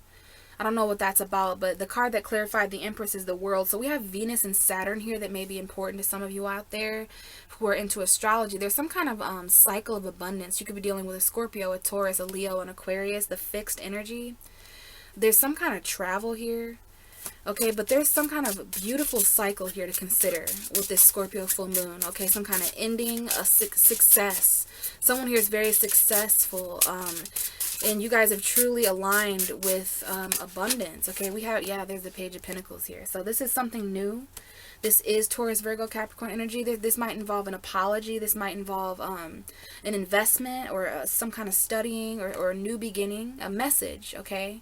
Yeah, there's some kind of, this is going to be some kind of some kind of ending to a chapter that where you're just left very much abundant, okay? Very much abundant. There's things that the Scorpio full moon ended for you, Virgo, so that something new and valuable could happen. Now, this might be about a home for some of you. And again, we have twin flames. We have 11-11 energy here. So what I can tell you, Virgo, yeah, look, we have the same message that came up for Aries, okay? There's someone here coming back from the past. There's a home environment here. You may live with children or something like that, but someone got left out in the cold. Okay, someone here may be jobless, homeless. There was financial conflict at some point that is relevant to mention to you, Virgo. The time when you felt like, oh my God, am I going to lose my home? Like, fuck, this reminds me of when I lost my home when I was a kid. Someone here has childhood traumas here with the Five of Pentacles and the Six of Cups. Like, you know, Scorpio is like that. Scorpio will trigger, and it's because secretly you're not over it. Secretly, those cycles, inside of those very vulnerable cycles here that put you in the middle of this, like, almost naked in this world, Scorpio wants to make sure that there's not anything secretly residing inside you from your past or from your childhood that could potentially still have power over you. So there's a childhood home here that's important. There's a memory here of home. There's a memory here of losing a home. There's a memory here of there's children here that might have been left out in the cold until financial balance, until someone really received a gift of some sort. Okay, waited on some kind of truth. But yeah, there's some kind of investment, maybe a message, maybe a child here, and money involving children. I do see money involving children or money from your childhood and how that's shaped you, Virgo. Someone here has a hard time accepting help. Someone here has a hard time accepting money and help from others because they're used to building this all by themselves, especially if it has to do with a marriage, a home, some kind of wedding or celebration. But I'll tell you what, with this card here, there's going to be some kind of offer. And did you just see that? Obviously, these cards want them to show themselves too. This is a new spark, a new home. Okay, you're gonna, yeah, we got the Lover. Some of you, yeah, there's a new spark, but you're gonna have to walk away from a third party. Maybe you're dealing with a Gemini. Maybe this comes in Gemini season, the new moon in Gemini, the Sagittarius full moon. So over the next month, there's definitely, you know, a choice to walk away. Basically, if you're not dealing with, like, you know, third parties and stuff, there is a choice to walk away from something. And memories of abandonment here that may be important. You know, these are things that may all be having to be talked about, you know, because I got to keep in mind this is your third house. So you may be talking about travel. You may be talking about, you know, you may be talking about things that have ended, things that you want to start, you know, new money and how you can invest that. You know, this may be an apology. Someone returns to from the past, apologizes. This has something to do with a home environment, financial conflict. Soulmate energy, memories of financial conflict, something that needs to change. Okay, but wow, Virgo, we definitely have, this is beautiful. Okay, you could be dealing with an Aries, Pisces, Cancer, Scorpio. All the elements are here. We got earth, we got water, we got fire, and we had air and the indication of air. Is there anything else for Virgo? Like, what is this Page of Pentacles? There is grounded communication here. There may be an apology to a mother figure, a wife, you know, something. And then we have the card for Virgo coming out, the Eight of Pentacles. So this is you trying to perfect something, some kind of new investment. It might be a new job or something you're working on, a project, studying. Okay, yeah, there's some kind of new passion. We got definitely new fire sign energy. But yeah, this is a cycle of abundance, basically, Virgo. You know, I don't know why, but there is a cycle of abundance. Saturn and Venus are coming together here. You know, I don't know if there's been any restrictions or boundaries around somebody's heart, but yeah, there's an apology here. Someone wants to work on something. There's some kind of something that you need, a message that came in about money, and now you're able to kind of, you know, there's another message here as well. Maybe you're dealing with a Leo. Okay, so if you are, you might want to watch the Leo. But Virgo, I can just tell you that there's just going to be some beautiful endings to cycles, and you might need to talk about some of that. You might need to analyze some of that. You know, you're going to have a lot to analyze because Virgos are analyzing the underworld. You're analyzing deep details from the subconscious with this Scorpio full moon. And you're going to want to communicate about these endings. You're going to want emotional closure for some of you out there. So thanks, Virgo. Let's move on to Libra. Libra, just as I was shifting from Virgo's energy to yours, I have a card coming out. So I'm going to stop with the cards just in case that's a message for somebody. So welcome to the Scorpio full moon. There was a Scorpio full moon early May 7th actually. So we're going to talk about some of the things that might be coming up for you between now and June 7th, but also over just the next 6 months until there's a Scorpio new moon and we end this cycle. So let's see here. I definitely see your energy in the cards, Libra, but first let's talk about how the last full moon was in your sign. So that means that you've already went through your first house and this has got to be your second house. So Scorpio for you is an alternate universe where for the rest of us, it talks about, you know, other people's money, shared resources, taxes. But for Libras, because you're the opposite of Aries, Scorpio is actually about your money, Libra. So this is weird. For you, I have to talk about things on the flip side where it's like your resources. So when you have a full moon in your second house, it brings cycles and completions to money, possessions, anything that you own. There's just certain things that you may sell or get rid of because there's endings here to physical things. Having a Scorpio second house is like there's endings and transformation, death and rebirth, and you're gonna feel it financially. You're gonna feel it with you're not gonna start and end with the same amount of resources or values or worth that you started with. Okay, if that makes sense. So we've got a full moon in your second house, Libra, of, you know, finances and things that belong to you. But we have the Two of Swords that came out, which is a Libra card. Okay, this is Gemini, Libra, Aquarius energy, but I say Libra because of the Two Swords. There is a new moon in this card, so the Gemini new moon might be when you need to make a decision. That's going to be around the 24th of May. So the new moon cycle seems to be important to you. Just before the new moon, just after a new moon. All right, when you catch the moon in this crescent form like this. Libra, you have a difficult decision on your hands here about money, perhaps, about an ending of financially, about some kind of ending to a possession. Now, there's endings here that this Scorpio full moon can bring to you that will really be valued, you know, valuing the, like, whew, glad that's over, you know, but you have a choice here to make. You need to make it intuitively. There's true to an air sign. You know, it's interesting when air signs go through these water transits, because that brings up a lot of emotion and it puts you guys even more so in your head. You can see the Two of Swords person. She's like turned her back on emotion. She's blinded herself, similar to Lady Justice. Now, this is really caused, somebody here is really defensive. Someone here is blocked. Okay, very, very blocked energy here with the Nine of Wands and the Two of Swords. And this has something to do, of course, maybe with 3 specific people. Your co-workers, your team people you have a team with, you know, people around you that you put your money together with. And look, big surprise, we have the Libra card. So someone here, there may be another Libra. This is you showing up in your own reading, Libra. But the Justice card is also one of decisions. There is a decision here about cooperation. And when I see the Justice card, like, this might be a marriage. Okay, there's some kind of plan here, some kind of karmic plan or a contract. There's definitely a contract or something that you need to sign, something very legal, or it has to do with a judge or a courtroom or the law or decision. Okay, it's like, and this is the karma of 3 people.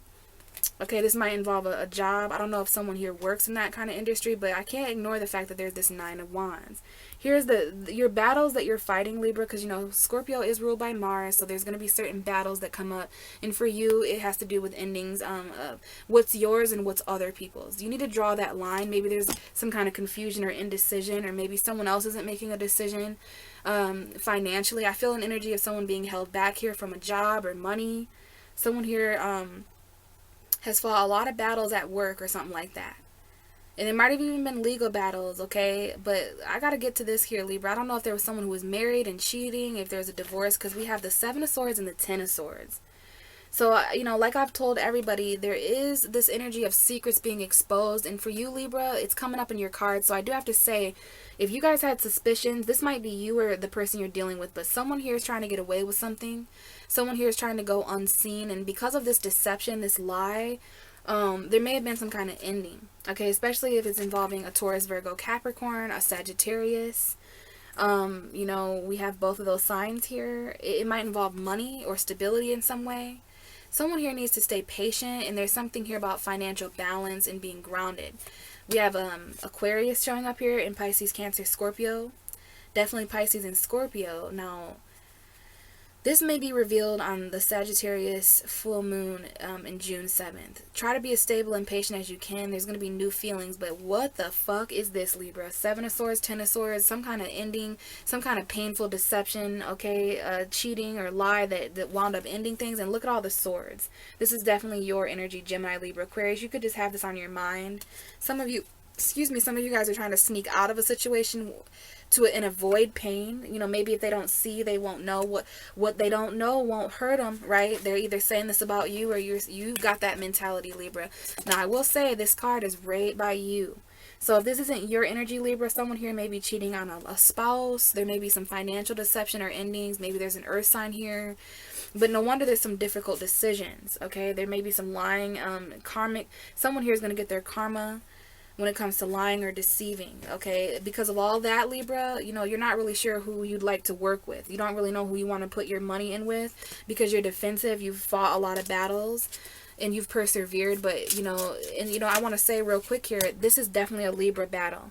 Constantly having to decide between two truths of duality, how black is true and how white is true, how up is true and how down is true, how if I say yes, that's true, and how if they say no, that's also true.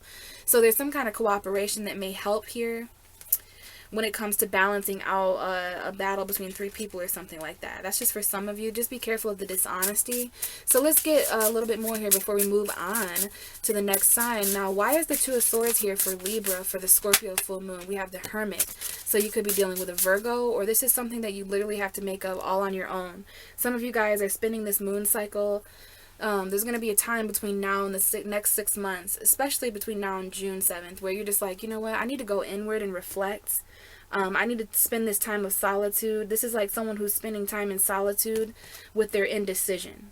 Okay, it's like, no, hold up, wait a minute. I just need to be on my own and reflect on this. There's someone here that has Virgo energy, Leo energy. We have the Sun. This is about your own happiness. Yeah, there's some kind of new spark, maybe with a Leo, maybe with an Aries or a Sag, or maybe you're just waiting for a new spark of happiness. Like, this is something that sparks joy within you, Libra.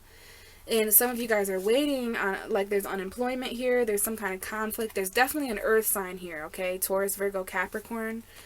That's unemployed, but there's like some kind of investment. You could also, this could be about a vehicle with the Chariot card, or this could be Cancer, but someone has anxiety here about what fucking to do about this, how to be confident, you know, how to honor your own happiness and these new sparks that excite you, Libra, but also the things in your life that seem to be at a standstill because of you or someone else's indecision. Like, basically, you need to reflect on, I have faith that this is going to resonate. I could say this to Libra at any time of the year, at any time of the day, and it would resonate. Reflect on your decisions. Difficult decisions, right, Libra? You're going to need to reflect on these two opposing truths. You know, making your mind up, cutting something off, perhaps turning your back on something. But some of you have a decision to make all on your own, and you need to reflect on the decision that was made or that is going to be made. Maybe this has to do with a Virgo, but it's definitely isolation.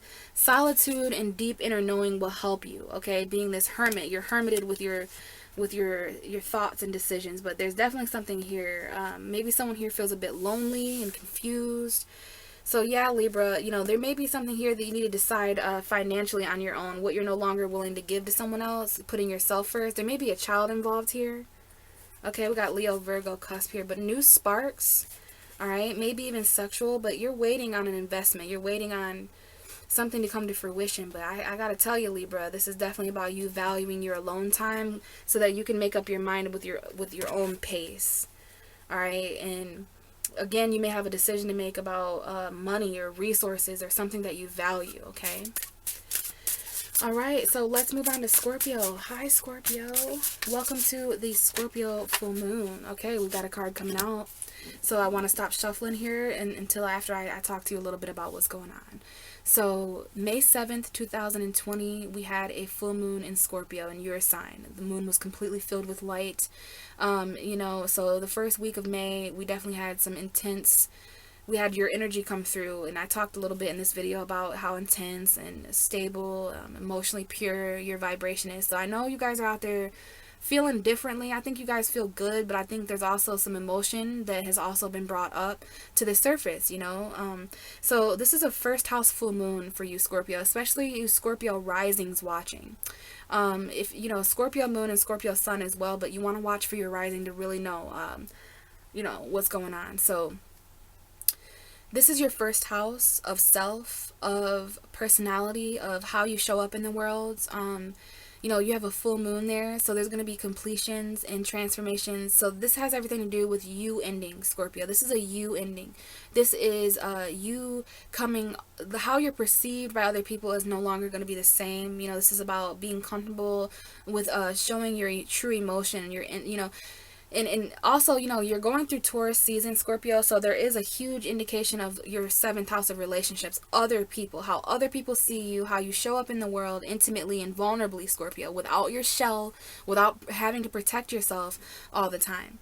So basically, this full moon in Scorpio cycle from now up until the next 6 months, but from now until June 7th mainly, okay? There's going to be certain decisions. This has something to do with how you're seen. You may feel very watched, Scorpio, with this energy. You may feel very paranoid or maybe even obsessed, like there's eyes on you. Your every move is being watched. And that's just because you're watching yourself. Okay, so don't get too scared like, oh, people are watching me. I always feel like somebody's watching me and I have no privacy. Whoa. Some of you guys just feel very watched and stalked and spied on, but it's just because there's this very secretive energy. You've been exposed, Scorpio, with the full moon. You've been exposed, okay? But now this is just, how you show up, man. But we have the Two of Wands to start the tarot reading off. So we already know this is a decision about you and, your intimate self, secrets about your personality, the things that you don't show people, Scorpio, your secrets, your secret self, yeah, and how you yourself are transforming, becoming reborn, and changing, and you'll see how that affects the people you're in relationships with, right? But with this Two of Wands, we have Aries, Leo, Sagittarius energy that may be important. We have a decision. We have a crossroads. You're in between the portal of the past and the future. This is all about choosing expansion for yourself, choosing a future in the distance for yourself, out of your comfort zone, being able to discover something and see something, and this is about yourself. So there is this version of you that you could stay comfortable in, Scorpio, but the full moon is really going to make that tough for you. Because there's this more intimate, this more pure, this more intense version of you that is being called, and it might be because of a certain person that showed up. It might be because of a certain place you're being called to go. But that's what you're focused on. It's your whole world, okay? You got the whole world in your hands here. And you do, Scorpio, because there's like all this transformation that your energy represents. So there's this, obviously this decision, and there's like this new passion. You may find yourself passionate between two places, people or things, because there is this crossroads here between where you've been and where you're going. So you have this choice, you can't choose to be comfortable and grow at the same time. You have to choose one, right? So I'm getting this image of, I don't know if scorpions are like this, but crustaceans, crabs, when their shell is too small for them, they shed that, right? So it's time to get a bigger shell, Scorpio, metaphorically. The energy you metaphorically use to protect yourself has been leveled up. You have new secrets. You have old secrets that no longer have power over you. You're moving slow, though. We have a Virgo here, we have a Taurus, we have a Capricorn, but we also have someone here, regardless of zodiac sign, that's on a very physical and grounded horse. There's a financial message here. Someone here is moving slow. This is a very slow resurrection, Scorpio. Scorpio is very slow to resurrect things right now, especially because it's Taurus season. We have Taurus. You could be dealing with Taurus. We have Virgo, Taurus, Leo here showing up specifically. Okay, so I don't know. Yeah, I see someone here who's holding themselves back from a commitment. In the past, and this is a second chance at a commitment that you held yourself back from, that you have regrets for, Scorpio. Someone here has regrets of holding themselves back. Someone here has regrets because they tamed their emotion And the consequence of that was you came off cold, Scorpio. You know, nobody knows it, but Scorpio is like, I know you guys like to pretend like you like to be seen as cold, and you know, but that's only because you like to remain a mystery. Question mark. Scorpio likes to remain in the shadows, that occult energy. But I will say, I think Scorpios do not like to be considered as cold, emotionless, spineless people. Like, you guys are one of the most intimate and pure signs. So the energy, maybe with a Leo, maybe with a Taurus, I don't know, someone held back, and now they're conflict. They have regrets. Someone here regrets holding themselves back. They really still think about that. They know they missed out on a chance of emotional fulfillment. Now, someone could feel this way about you, or you could feel this way about them, but we got quite the water lineup here. You know, there's definitely a Pisces here, Cancer, Scorpio, all water energy. But the thing is like, you want to keep hope and love. And yeah, look, we have the King of Cups. So someone here, they confused emotional stability with not having any emotions at all. So you did that numb thing, or someone tried to be numb with you. But the thing is someone's still confused, and they're hanging on to certain options, okay? Because there is love here. Someone here definitely is keeping faith in love, Scorpio. And it could be you or someone else. There could be home environment regrets, okay? But someone here lost something that really emotionally fulfilled them. It was a wish come true. But here's the thing. Someone here, yeah, they held themselves back. They tamed a relationship. Maybe someone here just doesn't want to commit or something like that. And so because of that, because of your past, because of the energy, I think Scorpio feels resurrection right now. Okay, you guys do resonate. This is your ruling card, Pluto. So this may be a phone call, okay, a very slow phone call that you're waiting for about commitment.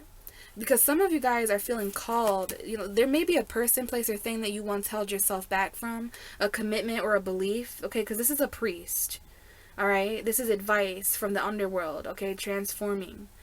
But yeah, some of you guys, the commitment you held yourself back from, like there's a second chance, or this is a person you feel really called to go to, feel really called, like that trumpet being played with this card right here, that this card is all about feeling a higher calling, and you're committing to that. You made a commitment with Pluto at the very beginning of time, Scorpio, and because of that, you move a bit slower. Okay, there may be a Virgo here, Taurus, Capricorn, but yeah, what I have right now, we're going to get another card though, is someone who's moving slower, more practical. They're being very responsible. They're being very, very committed. They're being very tactical, like a Virgo. Someone here maybe, they're in the daily grind, you know, and that's why they're making some kind of decision now. Someone has a Gemini, Libra, Aquarius coming in here. Okay, there's definitely some communication. I'm going to put these cards back. Your cards are going nuts, Scorpio. But I do see some kind of communication thing that ain't going real good. All right. Someone here needs to stand up mentally for themselves. Someone here needs to stand up maybe to an air sign. Okay. And this might be because you're juggling more than one commitment, or there's something being resurrected here. Okay. Maybe that's why you had to hold yourself back, Scorpio. But you need to make your mind up quickly about what your truth is, about what your stability is. You need to, there's something you want to say, you know, because you didn't say it before. And then this full moon made you feel all these intimate Scorpio feelings, and you're like, fuck, I know what to do. I know what I have to do to stabilize this. Yeah, this is about going the distance. Okay, there's a lot of indication here of travel. You could be dealing with a Scorpio, a Taurus, Aquarius, or Leo, but honestly, this is Sag energy. This is Jupiter energy. You know, both of these cards remind me of a Sagittarius, but you know, you could be dealing with a Sag, or this is just about really heading in a direction, heading in a new direction that's going to change everything. There's some kind of choice that is going to change your world completely. This is really an ending to a cycle. I looked at the bottom of the deck though. It does involve separation, heartbreak, you know, of some sort. Okay. We have now some of you guys, I definitely feel you might be crying in secret, because like I'm starting to feel the energy of someone who's crying, and that's just because of my environment, but I think it's a synchronicity. Like there's a huge burden here. Okay, we got the Tower. This is very unexpected, an unexpected breakup or unexpected pain. All right, but this was something that was built on a false foundation. Okay. The universe would never destroy something that was strong enough to withstand this. You know, the thing is that this was just inconsistent. You could have definitely been dealing with a Sag. Inconsistent, okay? You need to stay patient for new love. Look at this. We have Sag and we have Capricorn. So, yeah, there's some twin flame karmic relationship stuff going on. We have a Leo here. There's a Leo here that wants to take a new leap of faith, okay? And there's a lot of love and lust, okay? But there's a balance between new love with a Sag or Capricorn. Maybe you need to wait for the Sag new moon, Sag full moon, Capricorn. So the next 2 months, there's going to be some consistency and commitment where there wasn't before. Someone was really in and out of someone's life, and that was a burden. And it's like, yeah, there is going to be heartbreaking destruction. Someone's heart is definitely being destroyed here. Someone here is, you know, there may be a heart-to-heart conversation that you need to take, that you need to have with someone. I mean, but welcome to your full moon, Scorpio. I mean, if there was any 2 cards, but I mean, look what came out for you, though. A change in the wind, you know, going the distance. I do feel like there's going to be change between now and the Sagittarius full moon. By then, a lot of you will have made this greater decision for yourself. There's a decision, and the difference between these 2 paths, Scorpio, is that one of them is fucking fated. One of them is destined to expand you. One of them is karmic, and things are going to start turning in your favor as you choose you. Okay, and this might involve separating from a home. It might involve letting things that burden you crumble down and break your heart so that you can transform. You guys know how it is with the wounds, right? With Scorpio energy, you have to rip that wound open to truly heal. I don't need to talk to you guys about how deep and pure your energy is. You bring it to us every year around this time and around the time of your birthdays.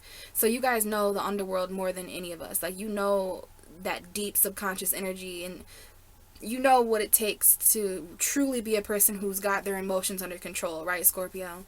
So you need to allow this change to take place, even if it involves separating or ending something that breaks your heart. Like, there may be endings and destruction that break your heart, but this is definitely for a greater destiny, greater future, greater purpose. I love it. Jupiter energy, path of expansion coming up there, Scorpio. So hopefully you guys had a great full moon. I fucking love your energy. Let's move to Sagittarius. Hi, Sagittarius. Woo! So we have the Judgment card. That's second chances, resurrection. That seems to be a hot theme right now. But we maybe have a phone call that was important. Let's see. This is a very, very important full moon for you now. Everyone's getting this card because there is this period of waiting. Some of you guys are waiting. Yeah, we have Sag right here. So this is definitely for some of you. Some of you guys have made an investment in a home. Some of you guys have made an investment when it comes to financial fulfillment. You're trying to secure the bag. You're waiting on some kind of lump sum of money or a home environment, family situation. There could be some kind of ending to a career that you're waiting on. It's like, you know, some of you guys are really waiting. A lot of earth energy here. Okay, someone here has invested a whole bunch of money, time, energy, and effort. Okay, and we have new beginnings here for you as well, Sagittarius. But let's really focus. Okay, this is the Scorpio full moon message for Sag. Scorpio full moon message for Sagittarius. We have the first card out. I'm gonna stop here and get more. But first, as I mentioned, Sagittarius, as I mentioned, this full moon is very important for you, and I'm going to tell you why. So on May 7th, 2020, the beginning of May, we had a full moon. It was very deep. It was very intimate. It was in Scorpio. And for those of you who don't know, Scorpio, especially you Sagittarius risings out there watching, Scorpio is your 12th house of ending, subconscious, surrender. So this is damn sure an ending for you, Sagittarius. The next full moon is going to be in your sign. So, you know, all I want to say is that there's definitely some things that need to end between now and June 7th. You know, the South Node just entered Sagittarius. So, yeah, it's a time of release. It's a time of endings and surrender for you guys. The 12th house is the last house of the universe, right before you start over with the first house again. So, the full moon in Sag next month will be in your first house. But first, before that, Sag, we've got to go through some subconscious endings, you know, releasing things. This is like transformation spiritually. The 12th house is very spiritual, okay? This is Pisces energy usually. But for you, Scorpio is literally 12 signs away from you. So we got 12th house full moon here we're talking about with you.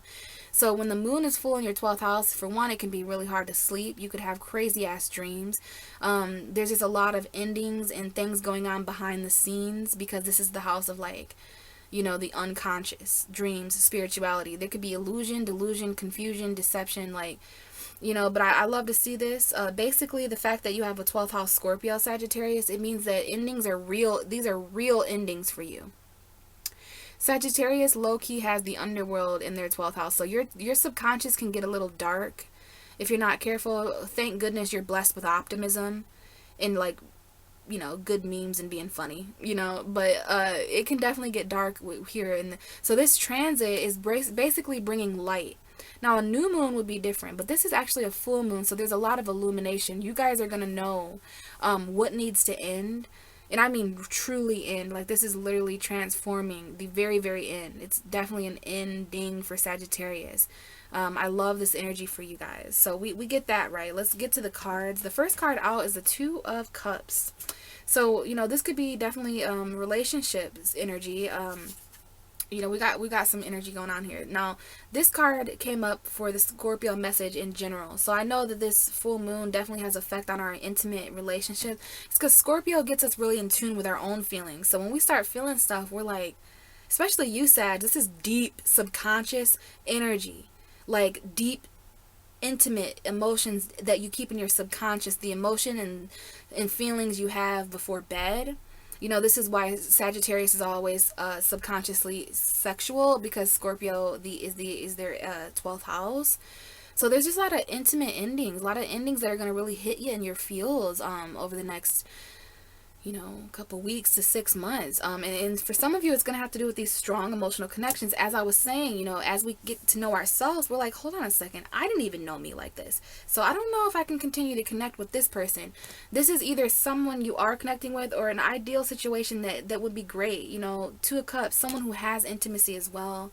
But there's something here about the equal give and take between you and other people emotionally. This is like a choice. Some of you guys have two people. There could be a Leo or a Pisces or a Cancer or Scorpio present here. We do have a Leo, okay? We've got someone here who's being held back or who's trying to tame a situation. Someone who needs to be strong and stand up for themselves. You know, right now it seems like financial balance is taking over your reading, Sagittarius, okay? And that might be, you know, because a lot of you guys have subconscious energy there. But you know, there's something here that you're juggling. It's some, you know, all of you have stress. You know, all of you have these little battles that you're fighting. Okay, some of this may be involving a second chance or some kind of something. Okay, there's Taurus energy here, Scorpio energy here. But, you know, someone here is holding themselves back from standing up for themselves and making a financial decision that would potentially you know, help out their emotion, help out their love life. Let's see, you know, first of all, we have this. We have the Two of Cups and the Six of Pentacles. This is, you know, the things that you're being given in relationships, the equal give and take, the financial balance. It all goes hand in hand to what's going on subconsciously in connections with you right now, Sagittarius. Okay, this is a subconscious connection you have with someone. Maybe this is a relationship transformation or ending, or there's some kind of intimate connection that you've reached the end level to, something like that. And like there's new connections here, very strong emotional connection here. And we have the World.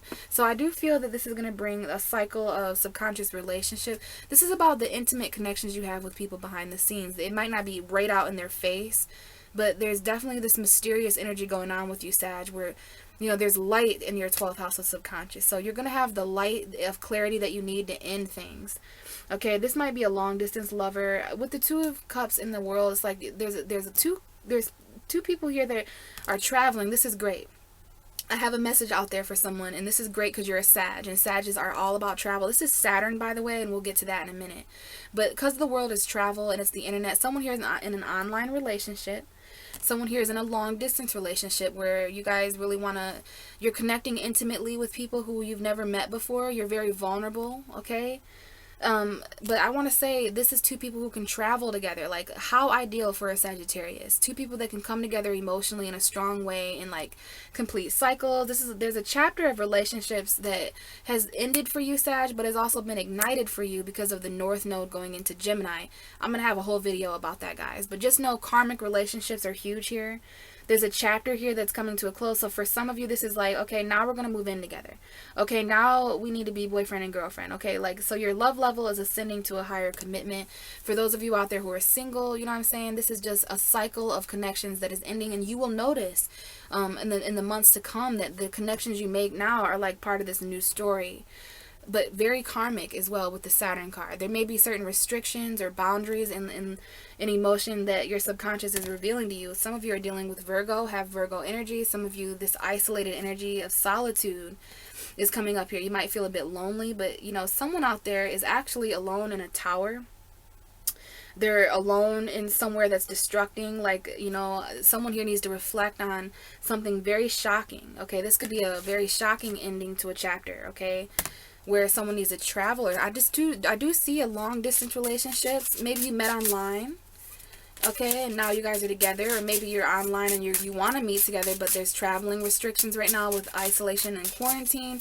I just see there's a lot that you need to reflect. There's a lot that you need to reflect on. Okay, the endings that you have emotionally. We have the Page of Wands coming out. That's more like it. That's Sagittarius energy. But here we go. We have basically regrets that someone wants to express to you, or you want to do this, Sag. There is a relationship here I'm picking up on that ended in someone has regrets, conflict, okay? Especially if you lived together. It could be a water sign, or it could be a Virgo, Taurus, Capricorn. We got all the signs here. But I don't think you guys are communicating, okay? This could be a Leo or a Libra. There's new love here too, maybe with an Aquarius. Keep hope in love. Keep faith in love. Love will renew you more than anything else. There's an action here that someone wants to take, but they want to be practical, okay? And this might be someone who's trying to be confident enough to move forward, but I don't know, there's some kind of regret here. Someone here regrets an ending. But I'm going to bring it back here, Sag. There's just something here that someone wants to express to you, okay? There's exciting news. Maybe someone's like, hey, I'm out of that relationship that I was in. That's over, and I would really like to move forward and express, like, this adventure with you. Someone here is going on an adventure. This is someone, a friend or a lover that you're traveling with, Sagittarius. I see two people traveling and expressing. But there is this other end of the spectrum, maybe with a Virgo or something, where someone just has regrets or something. I don't know. Someone here, whether they're a Virgo, a Leo, whatever, Libra, someone might be married. There might be the other woman here. Someone might be married here.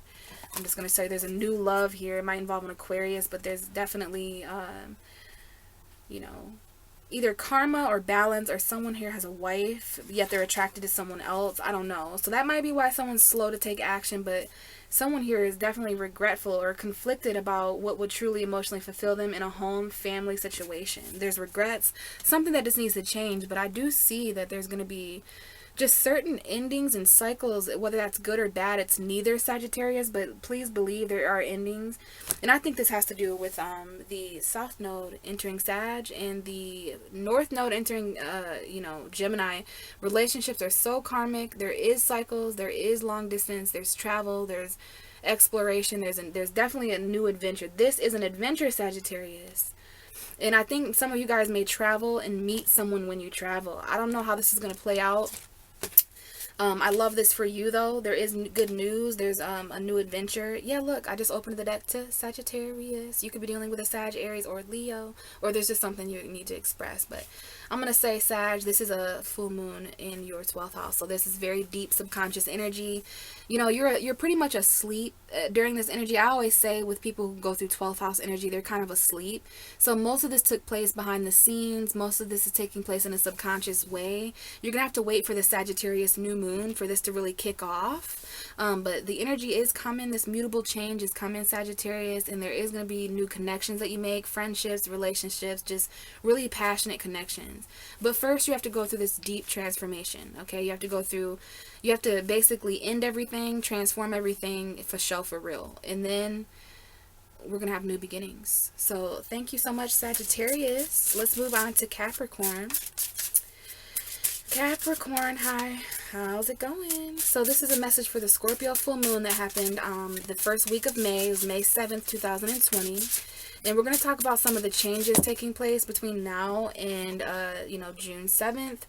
And possibly the next 6 months. But we have cards flipping out, so I'm going to stop here and explain a little bit about Scorpio energy for you. It is 4 in the morning.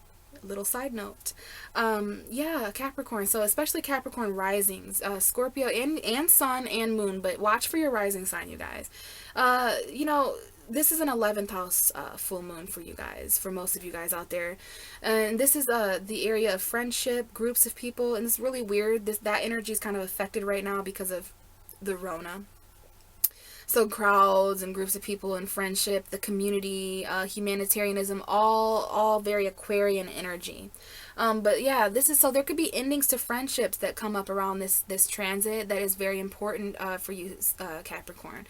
There could be a certain group transformation. You find yourself in a group of like-minded people who are going through similar endings. I always say with 11th house Scorpio, it's like a genocide.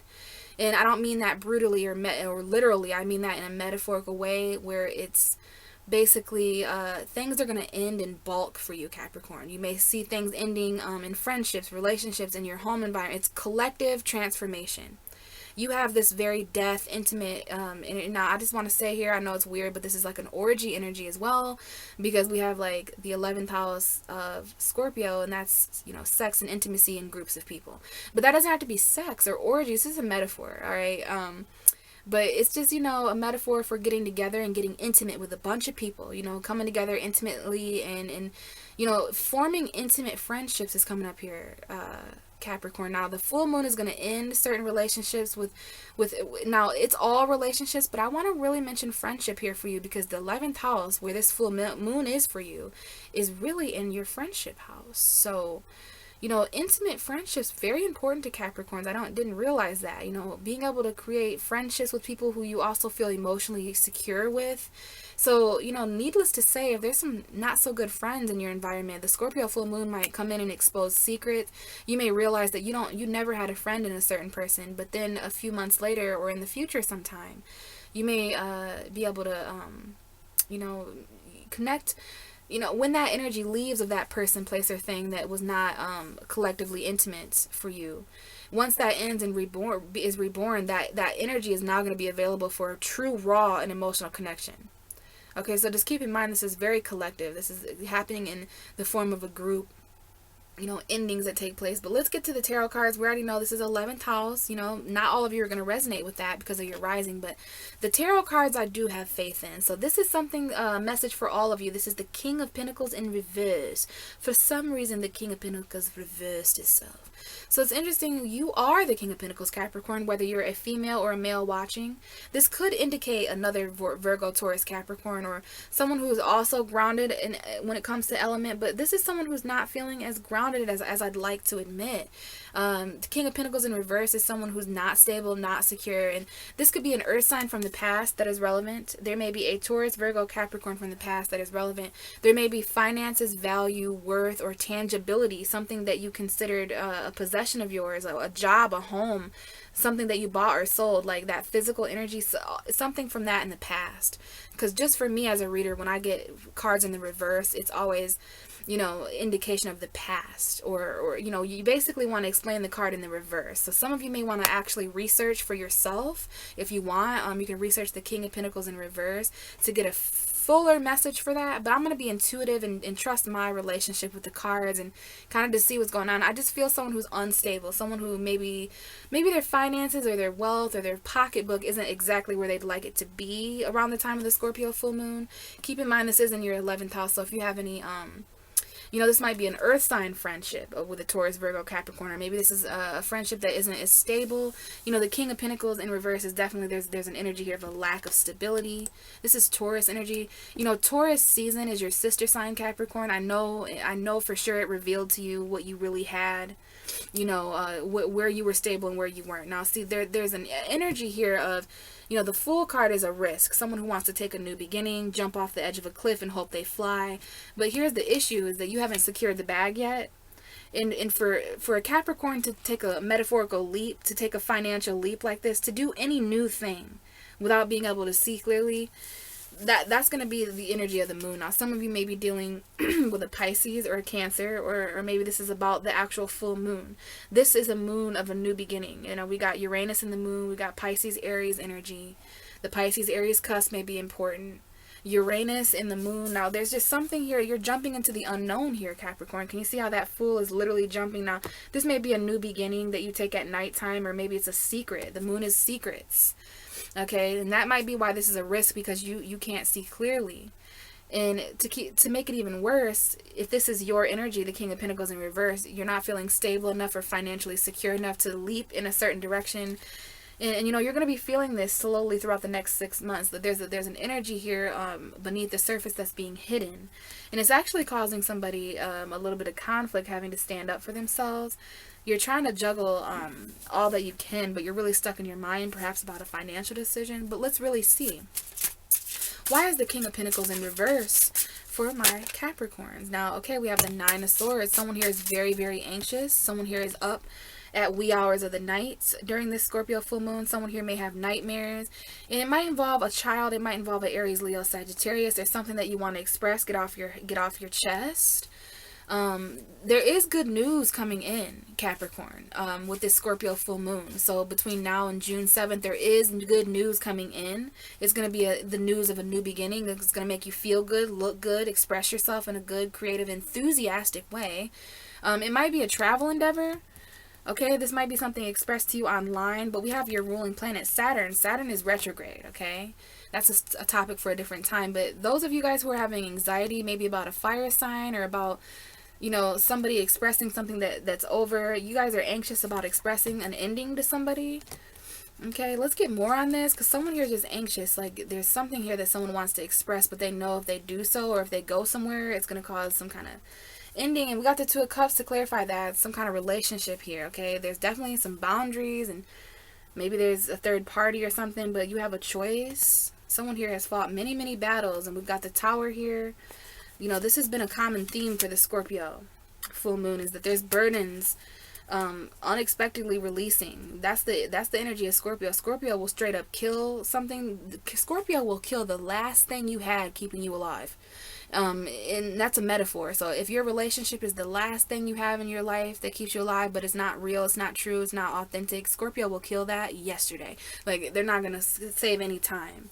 So this has to do maybe with a relationship. Keep in mind, this is 11th house energy. So we've got friends, we've got community, we've got, you know, humanitarianism in groups of people. I don't know if there's any anxiety about expressing yourself. Maybe there's something here about anxiety about expressing yourself online. Yeah, we have the Eight of Wands coming out in reverse. It came out, Cancer received this card. I want to say real quickly here, someone does have a lot of anxiety about expressing. I don't know if this is an attraction issue, if there's just restriction or boundaries or a chapter that's over. Someone here is there's some kind of completion. You could be dealing with a Leo, a Taurus, a Scorpio, an Aquarius, but it's interesting that this might be the travel ban right now. It's hard to travel, especially by air. There's some kind of communication that isn't coming in, and that might be what's causing you anxiety. You're like, fuck, should I just express this? Should I just express? This is like a kill switch. This is a kill switch that someone has in a relationship, and someone's really anxious about, well, fuck, if I express that, maybe that'll end all. It doesn't have to be a relationship. I just say that because the Two of Cups was there. You know, but it could be a friendship, or just, you guys know where this is. Somebody's really anxious about either a fire sign or a child traveling. Yeah, and it's like, because of that, someone's just not, since they're so anxious about expressing something to you, this could be someone else's energy for you, especially if you're dealing with a fire sign or a fixed sign or an earth sign. But yeah, like, I think this is you. Look at, these are the two cards in reverse. So Capricorn is not communicating or moving forward, or some of you are having a hard time focusing too, because of how fucked reality is right now, because of how unstable, because of how unsure resources and money. Some of you guys, your work has been affected. We got the Five of Wands here. A lot of conflict, tension, arguments. Dead on the money. This is arguments and conflict. I don't like these two cards together. This might take place over a phone call, though. This might be a phone call. Someone's playing mind games here, though, okay? Someone here is definitely dealing with conflict mentally, and when it comes to expressing themselves, you could be dealing with a Taurus or a Scorpio, Pisces, Cancer. What somebody gives you emotionally is coming up here, and whether or not you feel called to that commitment, because your beliefs are coming up here. Okay, we got the Hierophant and the Judgment. That's two major arcana. Those are two things that are, you know, you're being called to certain commitments right now, regardless of what the people around you think. Look at all these people. Like, there's 1, 2, 3, there's 5, 6, 7, 8 people here.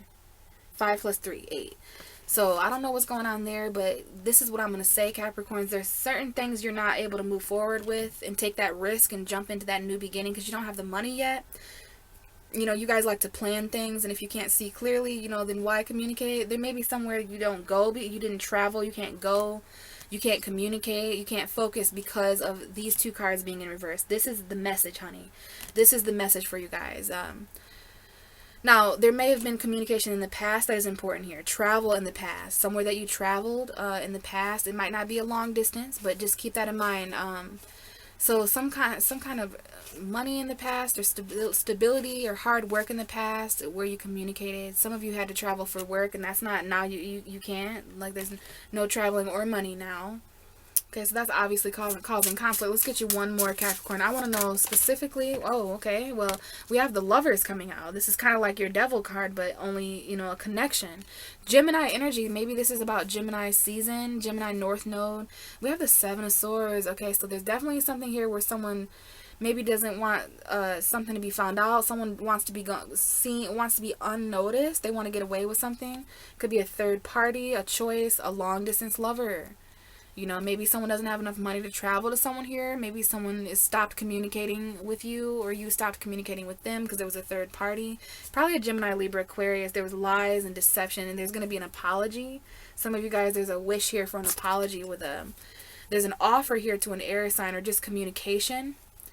But this is the T. There's definitely a choice or decision here to make. And one of these decisions, you might have to make a decision in your relationships or in a connection right now. That involves either distance. I do see someone here who's in a very physical relationship, you know, but there's a choice. There's like a third party, and one of these third parties is either you, Capricorn, or Gemini, or Earth sign, Taurus, Virgo, Capricorn. But there's going to be very truthful communication that comes out about a lie, a deception. Someone has to detach a little bit in order to get this offer. But the choice is up to you. There's a choice. There's a relationship here, Capricorn, that, you know, you don't really feel it's the most grounded. You don't really feel like you guys communicate or move forward as fast as you'd like. But nonetheless, you're connected. It could be a twin flame, a Gemini, or just a very, very strong connection. This was somewhere you traveled to see this person in the past, or there was communication to. So now it's just about making that decision and asking yourself whether you need to feel grounded. Do you really need to be the King of Pentacles upright in order to know your worth, in order to move forward, in order to end these cycles and to travel and go on adventures? Or, you know, just, you know, the things you have anxiety about matter, Capricorn. So keep in mind this is 11th house energy, okay? There's definitely going to be some cycles, okay? But keep in mind that energy, that King of Pentacles in reverse and that Eight of Wands. There's something about the lack of stability that is contributing to the lack of communication and movement forward. You may have to wait for the Sagittarius full moon. After that, in July, there will be a Capricorn full moon. Okay, so we're coming up on endings for you, okay, Capricorn? So hopefully that helped. Let's move to Aquarius. Hi, Aquarius. Welcome to the Scorpio full moon message. We've got some cards flying out, so I am going to stop here and talk a little bit about some of the stuff going on. So, Aquarius, this is a Scorpio full moon. I don't know why I mentioned Capricorn. Maybe because Saturn is in Aquarius. Saturn rules you too.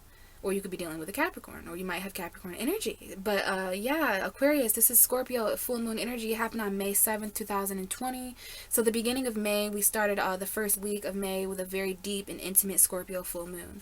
And for you, this is going to be interesting. We have this in your 10th house of future, longevity, career, your legacy in like the next 10 years. Okay, so there's a 10-year cycle that may have been brought to your attention where the next 10 years are important. You're making commitments. Commitments is a huge thing here. Ending commitments, ending 10-year karma, stuff like that. But this is very futuristic, and I just want to mention before we get to the cards that Scorpio and Aquarius square. Okay, so there may be some compromise, some career compromise going on. How you feel, Aquarius, about your career. You know, your future is very intimate with this placement and this transit, though. Okay, there may be certain secrets or things you weren't able to see clearly that now you are over the next 6 months. From now until June 7th when the next full moon comes in. Okay, so we've got this deep Scorpio transformative energy. There could be endings right now. I think Scorpio energy for Aquarius more so ends things that aren't meant to make it into your future. They aren't intimate enough. They aren't emotionally connected enough. They're not stable enough emotionally either. So there's just going to be certain things that are ending right now for you, Aquarius, in the name of your future, in the name of your intimate legacy. You know, yeah, definitely Aquarius, Scorpio 10th house is definitely you know, emotional vulnerability in the career, the legacy, the commitments that you're making to the emotional commitments you're making. Okay, but let's just say here we have the Fool card coming out, and I do believe that this card also came out for Taurus, so you could be dealing with a Taurus. They literally received the Fool card. Now this is a very Aquarian card because it is ruled by Uranus, but it also brings up the star sign of Aries. Someone here may have a little dog that might be of relevance to mention. But here's the thing, you guys want to make a risk right now, and it might be involving your future. It might involve this 10th house. Like, there's things that need to transform and end before you can leap into your future, Aquarius. And I know you guys are all about those quantum leaps. You know, talking to you guys is interesting right now because there's a bunch going on with Aquarian energy. You know, Saturn in Aquarius is a 3-year transit that started off all this you know, lockdown energy groups, and I'm gonna have a whole video about this, so please stay tuned if you want to talk about that. But just know, for just to make a little long story short, Aquarius vibration is really lit right now. Like, you know, there's a lot of karma that's reaching people collectively because of Saturn being in your sign. You guys might feel restricted, but back to this risk here. You know, you guys may be really wanting to leap forward, quantumly leap into your future. But before that, there needs to be some kind of intimacy or transformation or ending in a career. You know, there's something here, maybe a secret, but there's also some kind of risk, okay? Now, it's interesting. We have the Two of Cups at the bottom of the deck, so this has to do with jumping into a new relationship, perhaps. Even though this is 10th house career energy, some of you are saving money. Some of you are still holding on to a relationship, though. So there's like a lot of Scorpios out there watching, so just take what resonates. But what I see here in the cards is that there's definitely Scorpios out there watching that just want newness, whether this is a new career. I didn't mean to say Scorpio, sorry. This is definitely Aquarius. But there's definitely some Aquariuses out there. Maybe you're dealing with a Scorpio. I don't know. Might have Scorpio energy in your chart. But yeah, there's some Aquariuses out there that really want to leap into a new beginning. They want to leap into a new career, maybe a new future, a new legacy that might bring up children. But yeah, what the cards are telling me is that some of you really, it's like you want to leap into a new relationship. Some of you may be in a relationship already and you want to leap into a different one. Some of you want to ascend your current relationship to the next level. Some of you have been single for quite some time and you just want to take a risk and get back out there and emotionally connect, Aquarius. But I do see with the Four of Pentacles and the Two of Cups, you're hanging on to some kind of relationship. This is a relationship you're comfortable in. There may be a choice between something you're hanging on to and risking it all. But I see someone jumping into a relationship. Now, you might be dealing with a Pisces, Cancer, Scorpio, or a Leo. But when this card comes up, there's choice, there's soulmate energy, and there's a strong emotional bond. And that's why you guys, you know, you hang on to each other or something. There's a new beginning here, but, you know, you could be dealing with a Capricorn, or maybe this is a toxic connection with an Aries, Leo, Sag. But there's definitely the energy of juggling more than one person, place, or thing. And then there's this energy of like wanting to save money, but, you know, hanging on to this relationship, whether this is for you, Aquarius, or someone cross watching for you, someone needs to hear this. Hanging on to this relationship is toxic. Hanging on to a relationship because you're comfortable, because you save money there, because you're codependent, very codependent here, it's toxic, okay? So the best thing to do right now, Aquarius, is to just start over, start new, travel, you know, start from zero. This is Aries energy. It's a journey. It's your bags are packed. Someone may have a dog if I haven't mentioned that, but this is a new journey. For many of you, this is a new career, a new future, some kind of risk that you're taking now that's going to affect you for the next 10 years. And, you know, being affected by the next 10 years is a 10th house thing, and it's also a Saturn thing, you know. So, yeah, there's definitely cycles to consider here, and you're wanting to leap into a completely new beginning. But we got the Page of Swords in reverse. So the reason why this is risky is because there's something that you're not able to see. Like the Page of Swords in reverse is like someone who was spying on you in the past, a Gemini, Libra, Aquarius from the past. This could be your energy. There's a younger air sign here. Aquarius, you're no longer keeping an eye on certain things because it's too risky. You want to just leap away from it. You stopped watching. Someone stopped watching you. I don't know, like there's some kind of news that isn't coming in though with the Page of Swords. Now this could be news that came in the past, because the Page of Swords in reverse to me indicates truth from the past. Now there may be some kind of truth you need or clarity from the past that's keeping you here until you completely make that jump, until you completely cut somebody off, right? Because you don't want to open one door before you close another. You could be dealing with a Libra. Some of you are married. There may be a decision here. There may be law or justice. Now, I don't know what's going on here, but this has been a message for the last 3 or 4 signs. Someone here has emotional regrets. They regret missing out on something. It might have involved a Cancer or a Sagittarius, or just moving forward fast. Okay, someone had missed an opportunity with you, or you missed it with them, and it was emotional fulfillment, happy family life. Someone has regrets here about a decision they made. They regret a decision, period. Okay, this might have involved court. Okay, but there's something here about this Page of Swords in reverse coming out. So why is the Page of Swords in reverse for Aquarius? Could involve a Cancer, a home, or a vehicle, an ending that takes place. Someone's traveling to... They're moving forward in spite of obstacles. We have a Queen of Wands. This is a Leo female coming out, your opposite sign. I do believe Aquarius showed up for Leo. Now Leo's showing up for you. It's the opposite sign thing. Some of you could be dealing with a Leo, Aries, or Sagittarius woman. This could be your energy if you're a woman. Gender doesn't matter. But the Queen of Wands, now we got someone who might have a cat, okay? Queen of Wands is someone very confident. This could be the energy you, Aquarius, are taking on, or it's someone in your environment. Take it where it fits. Okay, but this may be a person who wants you to take this risk and start over. But the thing is, Aquarius, at the end of the day, you are an air sign. And there's just a little piece of information you're not getting. You've tried to investigate, you've tried to spy in the past, but you just can't quite put your finger on why something feels a little too risky. Why you're not confident enough to take this action. Okay, there's definitely an Aries and a Leo here, and it's like there's an air sign here, which is you. You're confused. This is a confusing time for Aquarius because nothing is clear. Nothing is set in stone. Nothing is seen. Like there's some kind of truth that has not come out. Maybe this is risky. It's too risky for you to say something, Aquarius, because this is someone who's not saying something. Someone who's not studying. Upright, the Page of Swords is definitely someone who's spying. This would be a completely different message if this was upright. So possibly this happened in the past. There was a new beginning that someone found out about. Yeah, okay, there's definitely two people here, but yeah, we've got a lot of confusion. So you're trying to get to a calmer place emotionally, Aquarius, without the confusion, without the option. You could be dealing with a Libra. Anything else for Aquarius, please?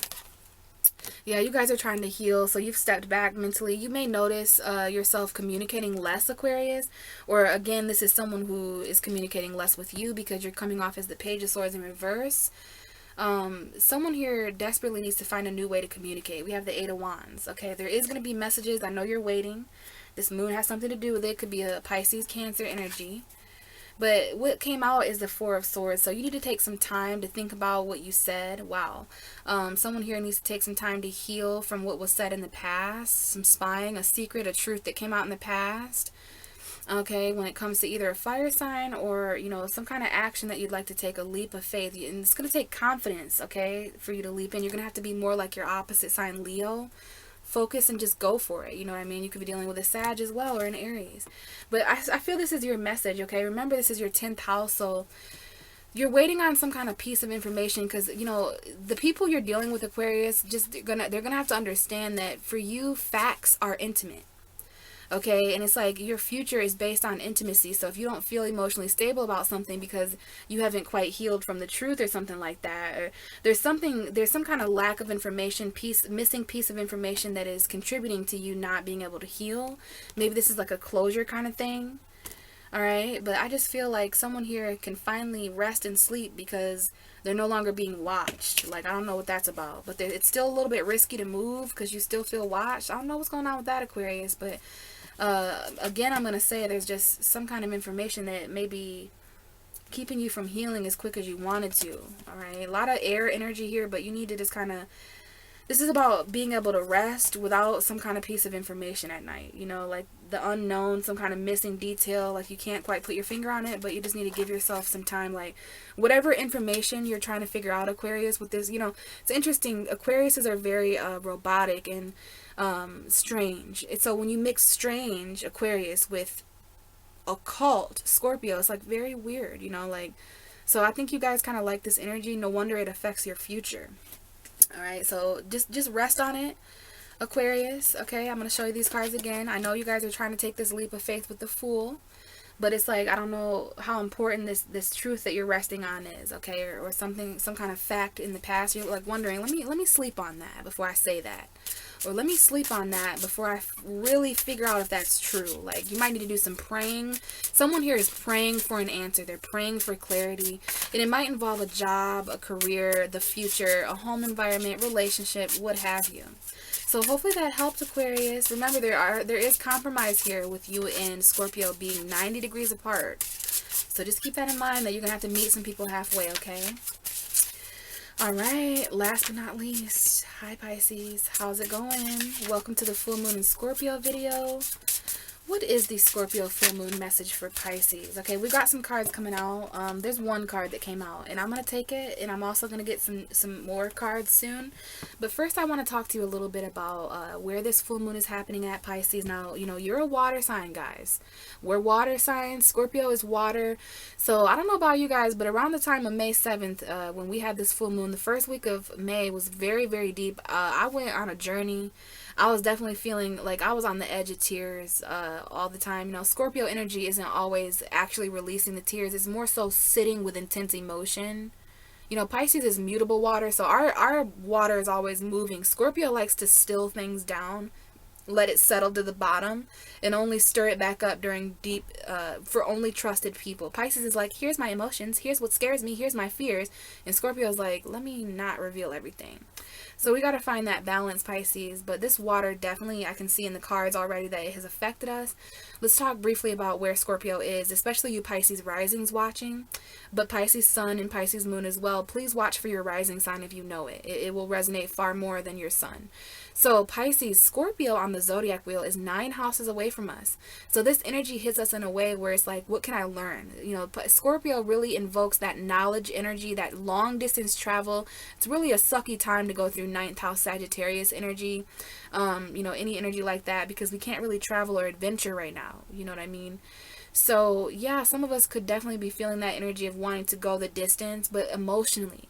And I definitely feel that there may be long distance love, or distance between you and a lover that may be relevant to mention here. Because we got to mix Scorpio energy, that deep transformation energy, with the 9th house. So you are learning about intimacy. There are certain chapters that you've reached, because this is a full moon, Pisces. This is an ending.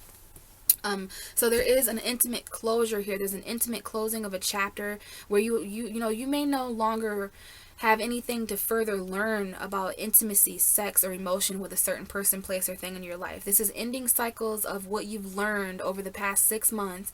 And therefore it's going to start in 6 months. There's going to be new intimate chapters. Okay. So yeah, you are learning about true emotional vulnerability, Pisces, and intimacy. And I feel like the universe is going to put you in really deep, dark, mysterious situations with people. You're going to meet you're going to connect with people emotionally that the universe sent to you, just so that the universe knew that this specific person was going to cause a specific feeling, good or bad. And it's all about the lesson, because lessons are so important. This is why Pisces learn deep lessons. You're learning about death. The Grim Reaper is literally your teacher, Pisces. And you know, I want to say, hold up. The 9th house being Scorpio, occult knowledge, baby. Like, no wonder Pisces is always dropping like straight up dark knowledge secrets, where like secret knowledge. Things that people don't know because it's hidden. Hidden knowledge is like, so any of you guys studying the occult, this is a great time for tarot, astrology, any other occult shit like Wicca, paganism, like just any emotional, like deep subjects, Pisces. You may find yourself really educating people. And I want to say here before we get into the cards, I know I'm talking a lot, but there's a lot going on.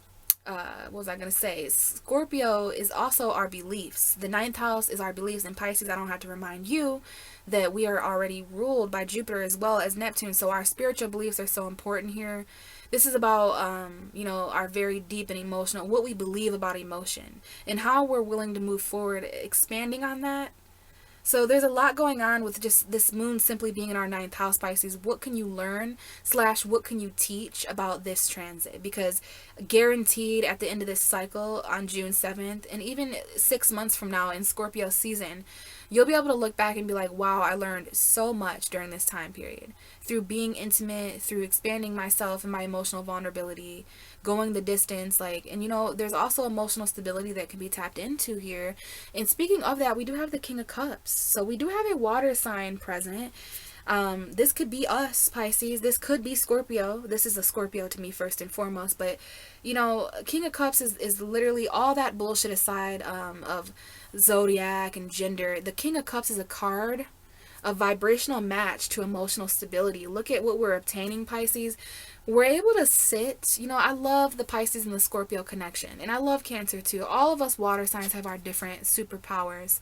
But Pisces, we are mutable. There's a lot of mutable energy coming into the universe, but this stable, fixed, stubborn, sometimes Scorpio energy, it teaches Pisces how to mutate and metamorphosize, like go through this metamorphosis emotionally, where we can take all the mutability of our constant flowing waters and kind of sit so strongly with that. You know, I think a lot of people are noticing maybe even more masculine Pisces. We do have Mars in Pisces, so for some of us, we're showing up as the King of Cups. And, you know, there's really no difference between the Queen of Cups and the King of Cups. They're both masters of emotion. Some of us here we're either dealing with a person that's done this, or, you know, we're learning how to master our emotion, while also wearing our emotions on our sleeve, Pisces. Isn't that mysterious? How can we do both? And it's because we're really using our intuition. King of Cups is really intuitive. He's very compassionate, very strong-willed, and kind, and open emotionally most of the time. Okay, but I feel someone here we're all very, very, very comfortable in this element. The energy that the Scorpio, the waters, that's what I always say. Scorpio gives Pisces stable water. They allow Scorpio energy, it's our sister Pisces, so it's going to have our back, and it's going to really allow us to take some of these changes in this, like how we can adapt. Yes, Pisces, we will always be able to adapt to emotion and heartbreak and love and new lovers, new feelings. Pisces experience all emotions in one day. I would love to see an Inside Out movie in our head, because we'd have fear, we'd have anger, we'd have all this. But the thing is we're sitting, you see the waves in the water, Pisces. So again, I'm going to say we are mastering emotional stability. We are mastering emotion while also mastering vulnerability, which is why we learn the most from Scorpio energy. We are learning these lessons. Now, bottom of the deck, we have another person here, the Page of Cups. Now, I see Scorpio Pisces here. Okay, King of Cups came out, Page of Cups is at the bottom. So when I put the cards like this, it's like there may be some kind of love offer here. There's a lot of love here, Pisces. There may be an age difference, or there may be a difference in emotional maturity and basically what I mean is that regardless of the age, someone here has spent more time than the other person, because someone here is not as comfortable emotionally, whether that's you or someone you're dealing with, or two different parts to you. Pisces, you can embody both of these mugs. Okay, but I do see an age difference, father, son, mother, daughter, whatever. Got an Aquarius and a Pisces here, and this is a similar message that came out for Leo, I believe, and Gemini. It came out for a bunch of people, but we've got keeping faith in love. Pisces, are you offering your love to someone who you feel destined to be with? Are you offering your love to an Aquarius, or some kind of wish for love? Like, I don't know if this is you or someone who feels this way about you, but with the Star and the Page of Cups, this is a synchronicity that was destined to happen in feelings. You know, you do have a path, Pisces. You know, there is this path that this Scorpio full moon is bringing up for you. And there is a path of heartbreak. And unfortunately, I feel like the path of growth and expansion is also the path that you may have to lose. You may have to lose a connection, or you may have to feel separated from someone. Okay, there's definitely something here that may break your heart but also expand you. Do you know what I mean by that? Like, by choosing this specific new passionate path for yourself, it'll separate you from, you know, something that's being given to you in another area. It's like the give and the take. You got to weigh out the pros and cons, but you know, there's a fated love here, Pisces. There's a destined love. It's written in the stars, okay? Aquarius, Pisces energy. Let's check this King of Cups out, though, okay? So we've got emotional. I feel like this is us, Pisces, and I love it because we are confident. We are really, really grounded emotionally. And we're less affected. I think the universe is seeing that with Pisces. It's like, wow, there's a lot going on, but Pisces isn't being erratic. There's been heartbreaks, there's been endings, there's been beginnings. We went through the Scorpio waters as pretty sturdy fish. We made it through. And we've transformed. It's like we knew our way through these waters. We're very similar to Scorpio. And I just feel like we have been evolved emotionally because of this, because we actually learned a lesson, okay? So tell me more about this King of Cups. Wow, we have the Hierophant, but I also see the Knight of Cups. Yeah, there's definitely a new love here, but there may be a third party, Pisces, because we have the Three of Swords again and the Two of Wands. But we have it with the Star, the Knight. So look at this. Someone could be dealing with a double Pisces, or there may be two Pisces here, because the Page of Cups and the Knight of Cups are both cards that represent Pisces. Okay, it could be Cancer, Scorpio as well, or just anybody who has love. But, you know, what's really, really sticking out to me is that these two people aren't facing each other. So I don't know if this is our two fish, Pisces. This could definitely be our two fish, where there may be love in this direction, in one way, whether that's romantic, family, house, whatever, you know, a love and emotion. And it's like a crossroads. I even want to put this right here. So it's like the Two of Swords, but only emotional. It's like you got, but it's like the difference between the page and the knight is what's really going to help us with this message, Pisces. First of all, I'm not even going to hold you up. There's somebody that you need to break up with because there's someone that you're fated to be with. Point blank, period. All right, you need to endure that heartbreak, baby, because you endure that heartbreak and you're going to literally align yourself with your destiny. And that's why it's like what I want to say to you, Pisces, is that you have love for these two things, and there's love in both directions. It's just one's going to end in heartbreak and one's going to end in fate, harmony, and in inspiration and renewal. This is a love this is a difference between a path or a love or a person, place, or thing that will break your heart and renew you. Heal you. You know, there is this energy of healing from a broken heart, but knowing that there's a certain path in June, in April and May and June, that you're gonna have to choose. You could either choose between brokenness and healing, Pisces, and that's for some reason what the Scorpio full moon is bringing you. And it's like, when it comes to these two different directions of love, one of them is less evolved than the other. This is the difference between the page and the knight. The biggest difference is that the page is just now learning how to express itself, and the Knight of Cups is literally, it's like a teenager. This is a child, this is a teenager. Look at, we have a whole royal, the only thing missing here is a queen. That's the only suit we're missing from the queen, and then we'd have a royal flush. But we have the page and the knight and the king. So there's a difference. Someone here has started from literally just now picking up a cup, like, man, I guess I'll express myself emotionally, to, you know what, all right, I'll get on this horse and I'll express myself emotionally, to, yeah, I'm gonna express myself emotionally. So do you see the subtle emotional maturity that either us or a person involved with us has went through? And that's because it's leading to this commitment. It's leading because of our beliefs. Like, this is an emotional commitment. I see love. Like, what? This is literally, there's either a water sign in our life, or this is us. Or, you know, again, the Page of Cups, the Knight of Cups, the King of Cups represents love, not Pisces. I just picked the cards up. I wanted to show you the Judgment card, but look at the card that just stayed on the ground. That barely wants me to expose it. The Devil. Like, we have toxicity here to take note of. Pluto and Capricorn going retrograde is an opportunity while this full moon in Scorpio is here to really purge out toxicity. I don't know what this is, but it's a second chance to like walk away from something toxic, basically. All right, yeah, we have the High Priestess. You already know it could be a Virgo, Gemini, I guess, but I was gonna say Capricorn. Yeah, it has to do with a home environment or something that's been holding you back. You could be dealing with a Leo or a Virgo, but there's conflict. And look, we have a full moon indication here. Pisces, this is definitely something that you know you have to intuitively walk away from, maybe slowly and carefully, but like there's something here that you feel called, okay, to do. We got some archangels here, Lucifer and Gabriel, all right?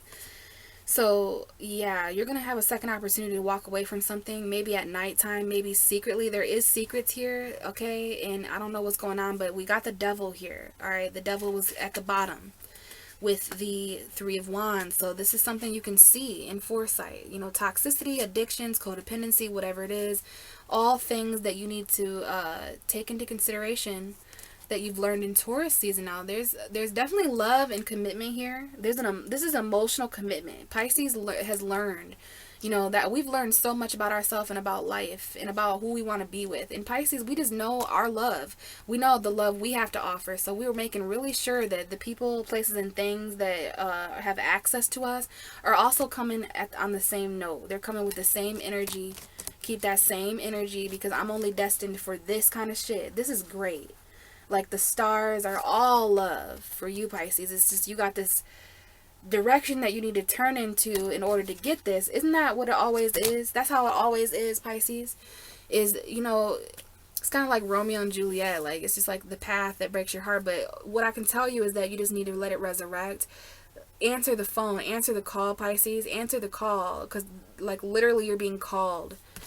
Okay, and you just have to follow, you know, this is literally Scorpio and Taurus energy. So, wow, I just see, yeah, there's going to be something that breaks your heart. You may have to separate from a home to go to another one. You may have to separate from one love to go to the other one. But remember, we have a difference in maturity here. And we have the difference between healing and being broken. We have the difference between feeling lost and inspired. Like, these two people, places, or things, or this choice you have to make, Pisces, you're going to know what's going to grow you and what's going to be something that could potentially, you know, just be a decision that you're comfortable with making, but not something that's going to, like, elevate you. So needless to say, Pisces, we are learning about all that. I just pulled the Hanged Man, so we're definitely becoming enlightened through our stagnancy. We are surrendering to this knowledge, okay? So yeah, very intimate lesson for you, Pisces, that you're going to be learning over the next 6 months. Endings and transformation. Alright guys, so before I go, I just want to grab one quick last message for all of us. Okay, so this is going to be for everybody for the Scorpio full moon. And we do have, okay, we have 2 coming out because Taurus and Scorpio both want to be heard during this reading. First card out was the 5 of Cups. This card came out for a few of us in the Zodiac reading. So I do want to say this full moon in Scorpio, like I said, guys, this is going to be deeply emotional. This was deeply emotional at the beginning of May. So over the last couple of weeks, up until the full moon, well, the new moon in Gemini first, and then the full moon in Sag, basically until June 8th. But remember, the next 6 months we're going to be feeling this. So don't be surprised if some emotional conflict comes up. There may be even slight depression. You know, you want to really not focus on what didn't work out with Scorpio energy. That's like dying and literally just staying on earth because you want to haunt, you're just going to let it haunt you. Like, I'm not ready to move on. Like, after death strikes, you have to turn your attention to metamorphosis, rebirth, the phoenix. Don't just focus on what has died in you emotionally, because look, the moon in Scorpio is promising you that 2 of Cups, an emotional, like, if you break the toxic relationship with your emotion. You know, some of us out there are really struggling with appearing vulnerable. We're really struggling with connecting with people emotionally. And I mean really connecting with people emotionally, not just, hey, my name is so-and-so and I have an emotional connection with so-and-so. You ain't going to be able to just casually say that to the Scorpio moon, because the Scorpio moon knows your soul. It knows the purest form of your subconscious soul. And some of us are in this 5 of Cups energy, regretting shit, regretting not being vulnerable. You know, there is water under the bridge here, but in order to heal, in order to have this peace, in order to move forward, in order to gain from the situation in balance, the equal give and take, what we need most of all, like, okay, the Scorpio full moon, yes, it's going to bring up depression, emotional conflict, sorrow, regret, disappointment, things that need to change. That's why this card came out, because it's the card of emotional change. This card is going to allow us to really see the have and the have-nots, because that's what Scorpio is. It's the stability, it's the balance. Some of it is going to result in, hey, you know, this is water under the bridge. Cool, okay, let it die, let it end. Let me turn around and see this other 2 of Cups. So this message essentially makes so much sense to me. Something we need in order to get ourselves out of something we need in order to get ourselves out of emotional conflict is coming in this cycle.